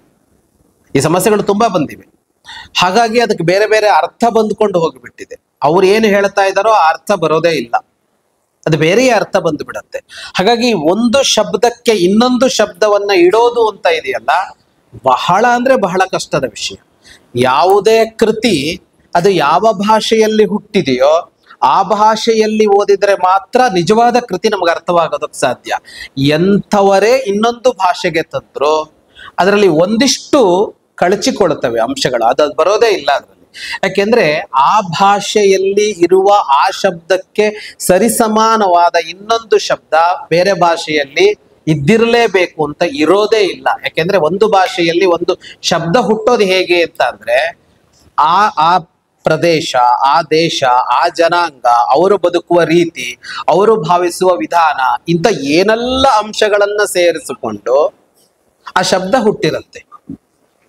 ಅದನ್ನ ಇನ್ನೊಂದು ಕಡೆಗೆ ತಗೊಂಡು ಹೋಗೋದು ಹೇಗೆ ಅಂತ ಸುಮ್ಮನೆ ಒಂದು ಉದಾಹರಣೆ ಕೊಡ್ತೀನಿ. ಕುಶಲ ಅಂತ ಒಂದು ಶಬ್ದ ಇದೆ. ಕೌಶಲ ಅಥವಾ ಕೌಶಲ್ಯ ಅಂತೆಲ್ಲ ಬಳಸ್ತೀವಿ ನಾವು. ಕೌಶಲ ಅಂದ್ರೆ ಏನು ಅಂತ ಕೇಳಿದ್ರೆ ನಾವು ಬಹಳ ಸುಲಭವಾಗಿ ಬಳಸ್ಕೊಂಡು ಹೋಗ್ತೀವಿ. ಅದನ್ನ ಏನು ಅಂತಂದ್ರೆ ಬಹಳ ತಜ್ಞತೆ ಇದ್ರೆ ಕುಶಲ ಅಂತ ಹೇಳ್ತೀವಿ, ಕೌಶಲ್ಯ ಇದೆ ಅಂತ ಹೇಳ್ತೀವಿ. ಇದನ್ನ ಇನ್ನೊಂದು ಭಾಷೆಗೆ ತರಬೇಕು ಅಂತಂದ್ರೆ, ಇಂಗ್ಲಿಷಿಗೆ ತರಬೇಕು ಅಂತ ಅಂದ್ರೆ ಒಂದು ಯಾವುದೋ ಶಬ್ದವನ್ನ ಕೌಶಲ್ಯ ಅನ್ನೋದಕ್ಕೆ ಹಾಕ್ತಿವಿ ನಾವು. ಯಾವ ಶಬ್ದವನ್ನ ಹಾಕ್ತಿವಿ ಅಂದ್ರೆ ನಾವಿಲ್ಲಿ ಅದನ್ನ ತಜ್ಞತೆ ಅಂತ ಕೌಶಲ್ಯವನ್ನ ಅರ್ಥ ಮಾಡ್ಕೊಂಡಿದ್ರೆ ಅದಕ್ಕೆ ತಕ್ಕದಾದ್ದೇನಿದೆ ಒಂದು ಶಬ್ದ ಹಾಕ್ತಿವಿ.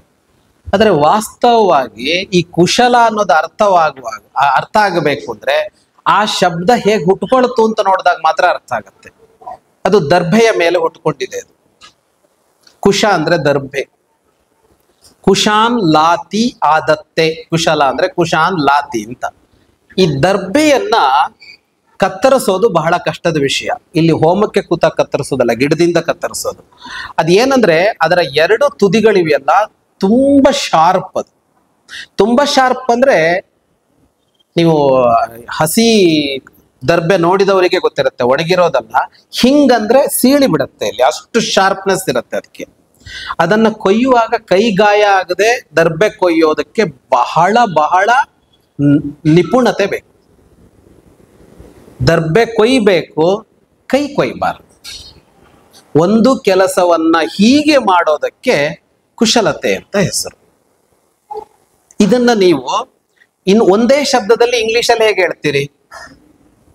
ಕುಶಲ ಶಬ್ದ ಇಟ್ಕೊಂಡು ಇಂಗ್ಲಿಷಲ್ಲಿ ಇದನ್ನ 10 ವಾಕ್ಯದಲ್ಲಿ ವ್ಯಾಖ್ಯಾನ ಕೊಟ್ರೆ ಅವನಿಗೆ ಅರ್ಥ ಆಗತ್ತೆ. ಶಾರ್ಪ್ ಆಗಿರುವ ಒಂದು ಜಾತಿಯ ಹುಲ್ಲನ್ನು ಕೊಯ್ಯುವಾಗ ಕೈ ಗಾಯವಾಗದಂತೆ ನೋಡಿಕೊಳ್ಳಬೇಕು ಅಂತ ಬರಿಬೇಕು. ಹಾಗೆ ಬರೆಯೋಕ್ಕಾಗಲ್ಲ. ಅನುವಾದ ಏನ್ ಮಾಡ್ತೀವಿ ನಾವು ಅಂದ್ರೆ ಕುಶಲ ಅನ್ನೋದಕ್ಕೆ ಒಂದು ತತ್ಸಮಾನ ಶಬ್ದವನ್ನ ಬಳಸಿಟ್ಟಿರ್ತೀವಿ ಅಲ್ಲಿ. ವಾಸ್ತವವಾಗಿ ಕುಶಲ ಅರ್ಥವಾಗುವಾಗ ಇಷ್ಟಂಶಗಳು ಬೇಕಲ್ಲ.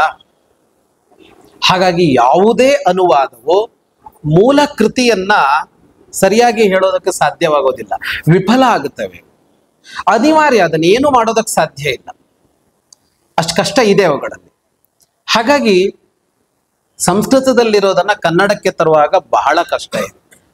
ನಾನು ನಿರಂತರವಾಗಿ ಅದೇ ಕೆಲಸ ಮಾಡ್ಕೊಳ್ತಾ ಇರೋದ್ರಿಂದ ನನಗೆ ಆ ಕಷ್ಟ ಗೊತ್ತಿದೆ.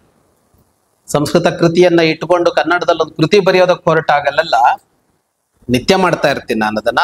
ಹೋರಾಟ ಎಲ್ಲಿದೆ ಅಂದ್ರೆ ಈ ಶಬ್ದ ಕನ್ನಡದಲ್ಲಿ ಯಾವ ಶಬ್ದ ಜೋಡಿಸ್ಬೇಕು ಅಂತ.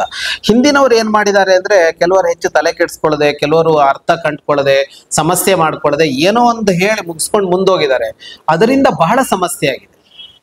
ಅದರಿಂದ ಎಷ್ಟು ಸಮಸ್ಯೆ ಆಗಿದೆ ಅಂದ್ರೆ ಅದು ಏನ್ ಹೇಳತ್ತೋ ಆ ಭಾವ ಅಲ್ಲದೆ ಇನ್ನೇನೋ ಅರ್ಥ ಬಂದ್ಬಿಟ್ಟಿದೆ ಇಲ್ಲಿ. ಯಾಕೆಂದ್ರೆ ಕನ್ನಡದಲ್ಲಿ ಆ ಶಬ್ದಕ್ಕೆ ಏನ್ ಅರ್ಥ ಇದೆಯೋ ಅಷ್ಟೇ ಬರ್ತಾ ಇದೆ ಅದಕ್ಕೆ. ಹಾಗಾಗಬಾರದು ಅಂತ ನೋಡುವಾಗ ಬಹಳ ಕಷ್ಟಪಟ್ಟು ಆ ಶಬ್ದಕ್ಕೊಂದು ಕನ್ನಡದ ಶಬ್ದವನ್ನು ಹುಡುಕಬೇಕಾಗತ್ತೆ.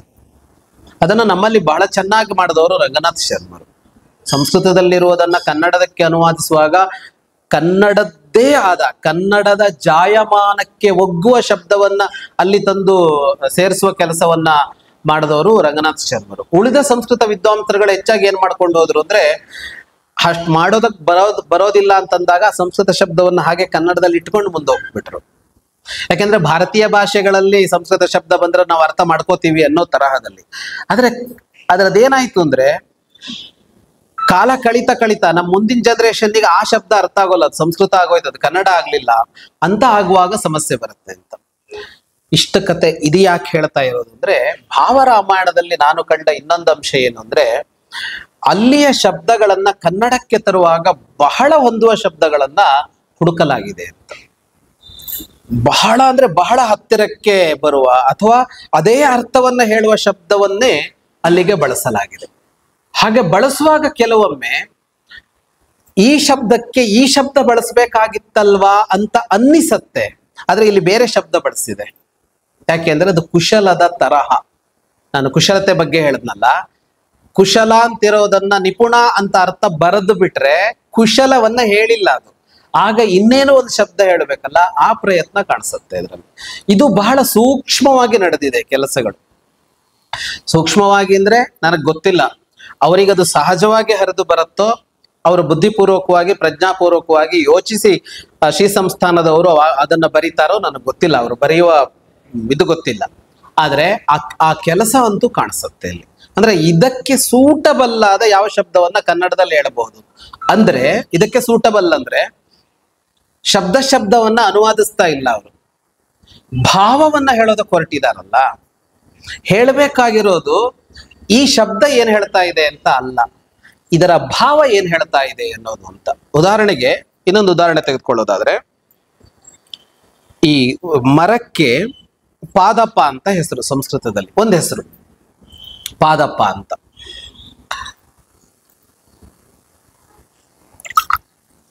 ಪಾದಪ ಅಂದ್ರೆ ಏನು ಅಂತ ಕೇಳಿದ್ರೆ ಮರ ಅಂತ ಹೇಳಿಬಿಡ್ತೀವಿ ನಾವು, ಮರ ಅಂತ ಹೇಳ್ತೀವಿ.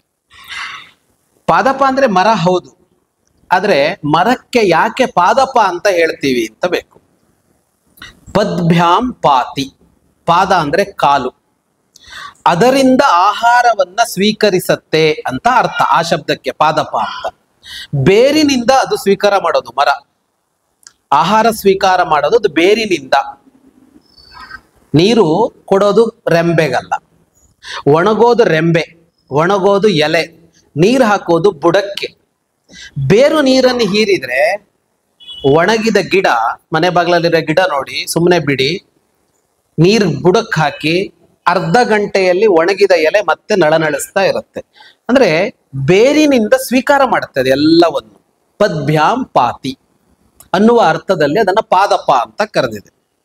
ಒಂದು ಕೃತಿಯಲ್ಲಿ ಒಂದು ಕಡೆಯಲ್ಲಿ ಪಾದಪ ಅಂತ ಬಳಸಿದ್ರೆ ಅವನು ಅಲ್ಲಿ ಬಳಸುವಾಗ, ಆ ಕವಿ ಅದನ್ನ ಬಳಸುವಾಗ ಸುಮ್ಮನೆ ಮರ ಅಂತ ಹೇಳೋ ಅಷ್ಟಕ್ಕೆ ಅದನ್ನ ಬಳಸಿದನ ಅಥವಾ ಅವನಿಗೆ ಈ ಅರ್ಥವನ್ನ ಹೇಳಬೇಕಾಗಿತ್ತ ಅಂತ. ಯಾರೋ ಒಬ್ಬನನ್ನ ಯಾವುದೋ ಒಂದನ್ನ ಮರಕ್ಕೆ ಅವನು ಉಪಮೆ ಕೊಟ್ಟ ಅಂತ ಅನ್ಕೊಳ್ಳೋಣ, ಇವನು ಮರದಂತೆ ಅಂತ ಹೇಳ್ದ ಅಂತ ಅನ್ಕೊಳ್ಳೋಣ. ಇವನು ಮರದಂತೆ ಅಂತ ಹೇಳಿದ್ರೆ ಅವನು ಪಾದಪ ಅಂತ ಬಳಸಿದನ, ವೃಕ್ಷ ಅಂತ ಬಳಸಿದನ ಅನ್ನೋದರಲ್ಲಿ ಅವನ ಭಾವವನ್ನು ನೋಡೋದಕ್ಕಿದೆ.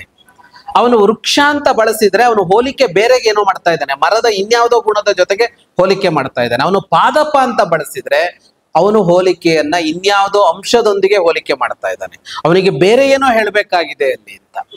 ಹಾಗಾಗಿ ಪಾದಪವನ್ನ ಕನ್ನಡದಲ್ಲಿ ಹೇಳುವಾಗ ಮರ ಅಂತ ಬಳಸಿದ್ರೆ ತಪ್ಪಲ್ಲ, ಆದರೆ ಏನ್ ಹೇಳಬೇಕು ಅದನ್ನ ಹೇಳಿದಂತೆ ಆಯ್ತು ಅಂತ ಹೇಳೋದಕ್ಕೆ ಸಾಧ್ಯ ಇಲ್ಲ. ಆಗ ಏನ್ ಮಾಡ್ಬೇಕಾಗತ್ತೆ ಅಂತ ಅಂದ್ರೆ ಪಾದಪ ಅನ್ನೋದನ್ನ ಹೇಳುವ ಶಬ್ದವೊಂದನ್ನ ತರಬೇಕಾಗತ್ತೆ ಅಲ್ಲಿಗೆ, ಆ ಅರ್ಥವನ್ನ ಧ್ವನಿಸುವ ಯಾವುದೋ ಒಂದನ್ನ ತರಬೇಕಾಗತ್ತೆ. ಇದು ಹಳೆಯ ಕೃತಿಗಳನ್ನ ಹೊಸದಾಗಿ ಹೇಳುವಾಗ ಅಥವಾ ಅನುವಾದಿಸುವಾಗ ಇರುವಾಗ ಬಹಳ ದೊಡ್ಡ ಸವಾಲು. ದೌರ್ಭಾಗ್ಯ ಏನು ಅಂದ್ರೆ ಹೆಚ್ಚಿನ ಜನ ಈ ಸವಾಲಿಗೆ ಒಡ್ಕೊಳ್ಳೋದಿಲ್ಲ. ಅವ್ರಿಗೆ ಗೊತ್ತಿರುತ್ತೆ ಎಷ್ಟು ಸವಾಲಿದೆ ಅಂತ, ಅವ್ರು ಬರೆದು ಹೋಗ್ತಿರ್ತಾರೆ ಅಷ್ಟೇನೆ. ಆದ್ರೆ ಭಾವರಾಮಾಯಣ ಇದನ್ನ ಬಹಳ ಚೆನ್ನಾಗಿ ಹ್ಯಾಂಡಲ್ ಮಾಡಿರೋದನ್ನ ನಾನು ಗಮನಿಸಿದ್ದೀನಿ. ಇದನ್ನ ಹೇಳುವಾಗ ಅಲ್ಲಿರುವ ಆ ಶಬ್ದಕ್ಕೆ ಆ ಶಬ್ದ ಏನು ಅಂತಲೂ ಹೇಳೋದಿಲ್ಲ, ಮೂಲದಲ್ಲಿ ಈ ಶಬ್ದ ಇತ್ತು ಅಂತಲೂ ಹೇಳೋದಿಲ್ಲ. ಆದ್ರೆ ಇಲ್ಲಿ ಒಂದು ಶಬ್ದ ಬಂದು ಕೂತಿರತ್ತೆ, ಅದಕ್ಕೆ ಒಂದು ವಾಕ್ಯ ಬಂದು ಕೂತಿರತ್ತೆ. ಕೆಲವು ಸಲ ಅದು ವಿಸ್ತಾರವಾಗಿ ಬರೀತಾರೆ ಅವರು. ಭಾವರಾಮಾಯಣದಲ್ಲಿ ವಿಸ್ತಾರವಾಗಿ ಬರೀತಾರಲ್ಲ, ವಿಸ್ತಾರವಾಗಿ ಬರೆಯುವಾಗ ಅಲ್ಲಿ ಒಂದು ವಾಕ್ಯ ಬಂದಿರತ್ತೆ, 2 ವಾಕ್ಯ ಬಂದಿರತ್ತೆ, 3 ವಾಕ್ಯ ಬಂದಿರತ್ತೆ. ನಾನು ಕೆಲವು ಕಡೆ ನೋಡಿದ್ದೇನೆ, ರಾಮಾಯಣದಲ್ಲಿರುವ ಒಂದೇ ಶಬ್ದಕ್ಕೆ ಒಂದು ಪ್ಯಾರ ಬಂದಿರೋದಿದೆ. ಭಾವರಾಮಾಯಣದಲ್ಲಿ ಒಂದು ಪ್ಯಾರದಲ್ಲಿ ವಿಸ್ತಾರ ಮಾಡಿದ್ದಾರೆ ಅವರು. ಇದೇನು ಇಷ್ಟು ವಿಸ್ತಾರ ಆಯ್ತಲ್ಲ ಅಂತಂದ್ರೆ ಬಹಳ ಸೂಕ್ಷ್ಮವಾಗಿ ನೋಡಿದ್ರೆ ಗೊತ್ತಾಗತ್ತೆ ಅದೊಂದು ಶಬ್ದಕ್ಕೆ ಅರ್ಥ ಹೇಳೋದಕ್ಕೆ ಈ ಪ್ರಯತ್ನ ನಡೆದಿದೆ ಅಂತ. ಯಾಕೆಂದ್ರೆ ಅದನ್ನ ಇನ್ನೊಂದು ಶಬ್ದದಲ್ಲಿ ಹೇಳೋದಕ್ಕಾಗೋದಿಲ್ಲ. ಆ ಶಬ್ದಕ್ಕೆ ಈ ಅರ್ಥ ಅಂತ ಬರೆದ್ರೆ ಈ ಶಬ್ದಕ್ಕೆ ಈ ಅರ್ಥ, ನಾನು ಪಾದಪ ಅಂತ ಹೇಳನಲ್ಲ ಹಾಗೆ ಬರೆದು ಅಲ್ಲೇ ಬರೆದ್ರೆ ಅದೊಂದು ಸ್ವತಂತ್ರ ಕೃತಿ ಅಂತ ಅನ್ಸ್ಕೊಳ್ಳೋದಿಲ್ಲ, ಕಾವ್ಯ ಅಂತ ಅನ್ಸ್ಕೊಳ್ಳೋದಿಲ್ಲ. ಅದು ವ್ಯಾಖ್ಯಾನ ಆಗಿಬಿಡ್ತು, ಕೇವಲ ವ್ಯಾಖ್ಯಾನ ಆಗಿಬಿಡ್ತು. ಆದ್ರೆ ಈ ಕೃತಿ ಅವ್ರು ಹಾಗೆ ವ್ಯಾಖ್ಯಾನಿಸ್ತಾ ಇಲ್ಲ. ಒಂದು ಶಬ್ದ ಬರ್ಕೊಂಡು ಪಾದಪ ಪಾದಪ ಅಂದ್ರೆ ಈ ಅರ್ಥ, ಅದಕ್ಕೆ ಈ ಅರ್ಥ ಇದೆ, ಈ ಅರ್ಥ ಇದೆ ಅಂತ ಬರೆದ್ರೆ ವ್ಯಾಖ್ಯಾನ ಆಯ್ತದು. ಹಾಗಲ್ಲ, ಅವರು ಸ್ವತಂತ್ರವಾಗಿ ಕತೆ ಹೇಳ್ಕೊಂಡು ಹೋಗ್ತಾರೆ. ಹೇಳ್ಕೊಂಡು ಹೋಗುವಾಗ ಓದುವವನಿಗೆ ಈ ಶಬ್ದ, ವ್ಯಾಕರಣ, ಇನ್ನೊಂದು ಇವುಗಳೆಲ್ಲ ಏನು ಬರಬಾರ್ದು, ಹಾಗೆ ಓದಿಸ್ಕೊಂಡು ಹೋಗ್ಬೇಕು ಅಂತ ಆಗುವಾಗ ಒಂದು ಶಬ್ದವನ್ನ ಹೇಳೋದಕ್ಕೆ 1 ವಾಕ್ಯ, 2 ವಾಕ್ಯ, 4 ವಾಕ್ಯ, ಒಂದು ಪ್ಯಾರ ಕೂಡ ಬಂದಿರೋದಿದೆ. ಹಾಗಂತ ಎಲ್ಲ ಶಬ್ದಕ್ಕೂ ಈ ವ್ಯಾಖ್ಯಾನ ಇಲ್ಲ, ಇಷ್ಟು ಉದ್ದ ಇಲ್ಲ. ಅದು ಒಂದಕ್ಕೆ ಮಾತ್ರ ಯಾಕೆ ಬರುತ್ತೆ ಅಂದ್ರೆ ವಾಲ್ಮೀಕಿಗಳ ಭಾವ ಆ ಶಬ್ದದಲ್ಲಿದೆ ಅನ್ನೋ ಕಾರಣಕ್ಕೆ. ಅಂದ್ರೆ ಇಲ್ಲಿ ಹೇಳುವಾಗ ವಾಲ್ಮೀಕಿಗಳು ಈ ಶಬ್ದದಿಂದ ಇನ್ನೆಷ್ಟನ್ನೋ ಹೇಳ್ತಾ ಇದ್ದಾರೆ, ಗರ್ಭೀಕರಿಸಿಕೊಂಡು ಹೇಳ್ತಾ ಇದ್ದಾರೆ. ಅಂದ್ರೆ ಒಳಗೊಂಡು ಹೇಳ್ತಾ ಇದ್ದಾರೆ. ಗರ್ಭೀಕರಿಸೋದು ಅಂದ್ರೆ ಒಳಗಡೆ ಗರ್ಭದಲ್ಲೊಂದು ಮಗು ಇದೆ, ಗರ್ಭದಲ್ಲೊಂದು ಮಗು ಇದೆ. ತಾಯಿ ಮಗುವನ್ನ ಹೊತ್ತು ಹೋಗ್ತಾ ಇದ್ದಾಳೆ, ಕಾಣಿಸ್ತಾ ಇಲ್ಲ. ಒಳಗಿರುವ ಗರ್ಭ ಹೊರಗಡೆ ಕಾಣಿಸ್ತಾ ಇಲ್ಲ. ಖ್ಯಾತ ಪ್ರಸೂತಿ ತಜ್ಞರು ಕೂತಿದ್ದಾರೆ ಇಲ್ಲಿ. ಗರ್ಭ ಕಾಣಿಸ್ತಾ ಇಲ್ಲ, ಆದ್ರೆ ಅವಳೊಳಗೆ ಗರ್ಭ ಇದೆ, ಅಲ್ಲೊಂದು ಜೀವ ಇದೆ, ಅಲ್ಲಿ ಇನ್ನೊಂದು ಪ್ರಪಂಚ ಇದೆ, ಇನ್ನೊಂದು ಜಗತ್ತಿದೆ. ಒಬ್ಬಳಲ್ಲಿ ಹಾಗೊಂದು ಇನ್ನೊಂದಿದೆಯಲ್ಲ, ಹಾಗೆ ಒಂದು ಶಬ್ದ ಅದೇನನ್ನು ಹೊತ್ತಿದೆ, ಗರ್ಭೀಕರಿಸಿದೆ. ಅದು ಅದನ್ನ ಹೇಳ್ಬೇಕಲ್ಲ. ಅದನ್ನ ಹೇಳುವಾಗ ಗರ್ಭ ಸೀಳಿ ಮಗು ಅಂತ ಹೇಳೋದಕ್ಕಾಗೋದಿಲ್ಲ, ಮಗು ಸತ್ತೋಗುತ್ತೆ. ಒಳಗೆ ಮಗು ಇದೆ ಅಂತ ಹೇಳಬೇಕು, ಗೊತ್ತು ಮಾಡಬೇಕು, ಗೊತ್ತು ಮಾಡಿಕೊಳ್ಳಬೇಕು. ಆದ್ರೆ ಅದು ಡ್ಯಾಮೇಜ್ ಆಗಬಾರದು. ಈಗ ಮಗುವಿನ ನಮಗೆ ತೋರಿಸೋದಿಲ್ಲ ಒಳಗೆ ಏನಿದೆ ಹೇಗಿದೆ ಅಂತ, ಡಾಕ್ಟರ್ ನೋಡ್ತಾರೆ ಅದನ್ನು. ಆದ್ರೆ ಏನಾರು ಅಂಗವೈಕಲ್ಯ ಇದೆಯೋ, ಇನ್ನೊಂದಿದೆಯೋ, ಮತ್ತೊಂದಿದೆಯೋ ಅನ್ನೋದನ್ನ ಅವ್ರು ನೋಡ್ತಾರೆ. ನೋಡ್ಬೇಕು. ಅದನ್ನ ನೋಡೋದಕ್ಕೆ ಏನು ಕ್ರಮ ಇದೆ ಅಂತ ಅಂದ್ರೆ ಸೀಳಿ ನೋಡೋದಕ್ಕಾಗೋದಿಲ್ಲ, ಆಮೇಲೆ ಮಗು ಉಳಿಯೋದಿಲ್ಲ ಅಂತ, ಅದಕ್ಕೊಂದು ನೋಡುವ ಕ್ರಮ ಬೇಕಲ್ಲ ಅಂತ. ಹಾಗೆ ಸಾಹಿತ್ಯದಲ್ಲಿ ಏನು ಅನಿವಾರ್ಯ ಅಂತ ಅಂದ್ರೆ ಒಂದು ಪದ ಎಷ್ಟೋ ಅಂಶಗಳನ್ನ ಗರ್ಭೀಕರಿಸಿಕೊಂಡ್ರೆ ಅದನ್ನ ಗೊತ್ತಾಗದಂತೆ ತೋರಿಸಿಕೊಡುವ ಒಂದು ಪ್ರಯತ್ನ ಬೇಕಾಗುತ್ತೆ. ಅದು ಒಂದು ಮೂಲ ಕೃತಿಯನ್ನಿಟ್ಟುಕೊಂಡು ಇನ್ನೊಂದು ಕೃತಿಯನ್ನ ರಚಿಸುವವರಿಗೆ ತುಂಬಾ ಚೆನ್ನಾಗಿ ಈ ಟ್ರಿಕ್ ಗೊತ್ತಿರಬೇಕು, ಅಥವಾ ಈ ತಜ್ಞತೆ ಗೊತ್ತಿರಬೇಕು, ಅಥವಾ ಈ ಕೌಶಲ ಇರಬೇಕು ಅವರಿಗೆ. ಭಾವರಾಮಾಯಣದಲ್ಲಿ ಈ ಅಂಶ ಬಹಳ ಕಡೆಯಲ್ಲಿ ಕಾಣಿಸುತ್ತೆ. ವಾಲ್ಮೀಕಿಯ ಭಾವ ಇದು ಅನ್ನೋದನ್ನ ಅವರು ಬಹಳ ಎತ್ತಿ ಆಡ್ತಾರೆ. ಇನ್ನೊಂದು ಭಾವರಾಮಾಯಣ ಮಾಡುವ ಇನ್ನೊಂದು ಕೆಲಸ ಅಂದ್ರೆ ಅವತ್ತಿನ ಜೀವನ ಶೈಲಿ ಅಂತ ಇದೆಯಲ್ಲ, ಜೀವನ ವಿಧಾನ, ಸಂಸ್ಕೃತಿ, ಕಲ್ಚರ್ ಅಂತ ಕರಿತೀವಲ್ಲ, ಅದೇನು ಅನ್ನೋದನ್ನ ಭಾವರಾಮಾಯಣ ಬಹಳ ಚೆನ್ನಾಗಿ ಹೇಳ್ತಾ ಹೋಗುತ್ತೆ. ಆ ಅಂಶವನ್ನ ಮಾತ್ರ ಶ್ರೀ ಸಂಸ್ಥಾನದವರು ಅಲ್ಲಿ ಪ್ರಜ್ಞಾಪೂರ್ವಕವಾಗಿ ಮಾಡ್ತಾರೆ ಅನ್ನೋದು ಗೊತ್ತಾಗತ್ತೆ. ಪ್ರಜ್ಞಾಪೂರ್ವಕವಾಗಿ ಮಾಡ್ತಾರೆ ಅವರು. ಯಾಕೆ ಪ್ರಜ್ಞಾಪೂರ್ವಕವಾಗಿ ಮಾಡ್ತಾರೆ ಅಂದ್ರೆ, ಅವತ್ತಿನ ಬದುಕು ಹೀಗಿತ್ತು ಹಾಗಿತ್ತು ಅನ್ನುವ ಒಂದಿಷ್ಟು ಪರಿಕಲ್ಪನೆಗಳು ನಮ್ಮಲ್ಲಿ ಹುಟ್ಟುಕೊಂಡ್ಬಿಟ್ಟಿವೆ. ಆ ಪರಿಕಲ್ಪನೆಗಳು ಸುಳ್ಳು, ಅದು ಹಾಗಿಲ್ಲ. ಹಾಗಲ್ಲ ಅವ್ರು ಬದುಕ್ತಾ ಇದ್ದಿದ್ದು, ಹಾಗಲ್ಲ ಅವ್ರು ಯೋಚಿಸ್ತಾ ಇದ್ದಿದ್ದು. ಆದ್ರೆ ನಾವಿವತ್ತು ಅದನ್ನ ಹಾಗೆ ಅಂದ್ಕೊಂಡ್ಬಿಟ್ಟಿದ್ದೀವಿ ಅಂತ. ಅಂತಹ ಅಂಶಗಳನ್ನ ಅವರು ಬಹಳ ಚೆನ್ನಾಗಿ ವಿವರಿಸ್ತಾರೆ. ಒಂದು ಉದಾಹರಣೆ, ಅಯೋಧ್ಯೆ ಹೇಗಿತ್ತು ಅಂತ ವಾಲ್ಮೀಕಿಗಳು ವರ್ಣಿಸ್ತಾ ಹೋಗುವಾಗ ಒಂದು ಪಾದದಲ್ಲಿ ನಾರಿ ನಾಟಕ ಸಂಘೈಶ್ಚ ಅಂತ ಒಂದು ಹೇಳ್ತಾರೆ. ಅಯೋಧ್ಯೆಯಲ್ಲಿ ಮಹಿಳೆಯರ ನಾಟಕ ಸಂಘಗಳಿದ್ದವು ಅಂತ ಇಷ್ಟು ಮಾತು ಬರುತ್ತೆ ಅಲ್ಲಿ. ಇದನ್ನ ಅನುವಾದಿಸುವಾಗ ಹೇಳುವಾಗ ನಾವೇನು ಹೇಳ್ಬಹುದು, ಅಯೋಧ್ಯೆಯಲ್ಲಿ ಮಹಿಳೆಯರ ನಾಟಕ ಸಂಘಗಳಿದ್ದವು, ಇಷ್ಟೇ. ಅದಕ್ಕೆ ಇನ್ನೇನು ಹೇಳೋಕ್ ಸಾಧ್ಯ ಆಗುತ್ತೆ. ಆದ್ರೆ ಇಲ್ಲಿ ಹೇಳುವಾಗ ಅದಕ್ಕೊಂದು ವಿಸ್ತಾರ ಕೊಡ್ತಾರೆ ಅವರು. ಏನಂತ ವಿಸ್ತಾರ ಅಂತ ಅಂದ್ರೆ, ಅಯೋಧ್ಯೆಯಲ್ಲಿ ಮಹಿಳೆಯರೇ ನಡೆಸುವ ಸಂಸ್ಥೆಗಳಿದ್ವು ಅಂತಾಯ್ತು. ನಾರಿ ನಾಟಕ ಸಂಘ ಅಂತ ಹೇಳ್ತಾ ಇರೋದ್ರಿಂದ ಮಹಿಳೆಯರೇ ತುಂಬಿರುವ ಒಂದು ಸಂಸ್ಥೆ ಇದೆ ಅಂತಾಯ್ತು. ಆ ಸಂಸ್ಥೆ ಕಲಾ ಸಂಸ್ಥೆ ಅಂತ ಆಯ್ತು. ಕಲಾ ಸಂಸ್ಥೆಯಲ್ಲೂ ಯಾವುದು, ಪ್ರದರ್ಶನ ಕಲೆಯ ಸಂಸ್ಥೆ ಅಂತ ಆಯ್ತು. ಅಂದ್ರೆ ಅವರು ವೇದಿಕೆಗೆ ಹೋಗ್ತಾರೆ ಅಂತ ಆಯ್ತು, ಅವರವರನ್ನು ತೋರಿಸಿಕೊಳ್ತಾರೆ ಅಂತ ಆಯ್ತು, ಕಾಣಿಸಿಕೊಳ್ತಾರೆ ಅಂತ ಆಯ್ತು. ನಾರಿ ನಾಟಕ ಸಂಘ ಅಂತ ಹೇಳಿರೋದ್ರಿಂದ ಅಲ್ಲಿ ಗಂಡಸರು ಇರ್ಲಿಲ್ಲ ಅಂತ ಆಯ್ತು. ಗಂಡಸರು ಯಾಕೆ ಇರ್ಲಿಲ್ಲ ನಾರಿ ನಾಟಕ ಸಂಘದಲ್ಲಿ ಅಂತ ಅಂದ್ರೆ, ಎರಡು ಅಂಶಗಳದರಲ್ಲಿ. ಒಂದು, ಮಹಿಳೆಯರನ್ನ ಕಟ್ಟಿ ಹಾಕಿರ್ಲಿಲ್ಲ, ಮಹಿಳೆಯರನ್ನ ಅಡಿಗೆ ಮನೆಗೆ ಸೀಮಿತವಾಗಿ ಇಟ್ಟಿರಲಿಲ್ಲ ಅನ್ನೋ ಅಂಶವನ್ನ ಶ್ರೀ ಸಂಸ್ಥಾನದವರು ಅದ್ರಲ್ಲಿ ತೋರಿಸ್ತಾರೆ. ಹಾಗಿರ್ಲಿಲ್ಲ ಇಲ್ಲಿ ನೋಡಿ ಅಂತ. ಹಾಗಿದೆ ಅಂತ ಅಂದ್ಕೊಂಡಿದೀವಲ್ಲ, ಹಾಗಿರ್ಲಿಲ್ಲ ನೋಡಿ ಅಂತ. ಅಯೋಧ್ಯೆಯ ಕಾಲದ ಕಥೆಯಲ್ಲಿ ಹೇಳ್ತಾ ಇರೋದೀಗ 100 ವರ್ಷದ ಹಿಂದೆ, 200 ವರ್ಷದ ಹಿಂದಲ್ಲ.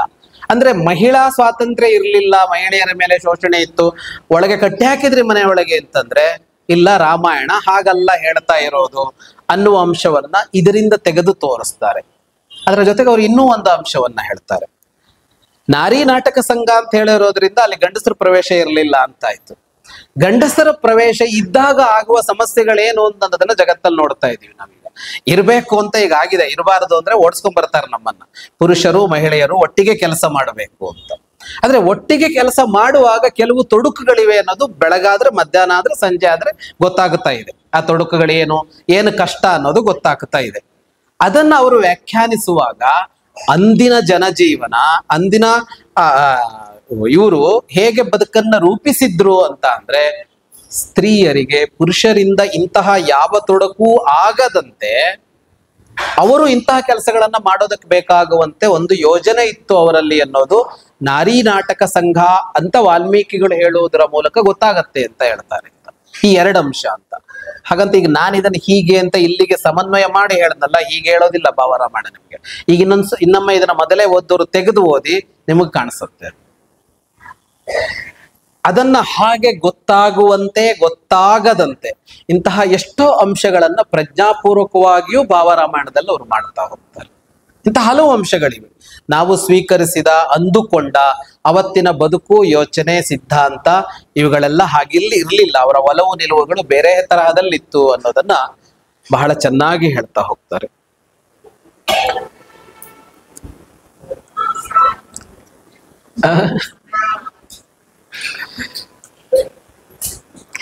ರಾಮ 11,000 ವರ್ಷ ಕಳೆದಿತ್ತಂತೆ, ಇಲ್ಲೇ ಉಳ್ಕೊಂಡ್ಬಿಟ್ಟಿದ್ನಂತೆ.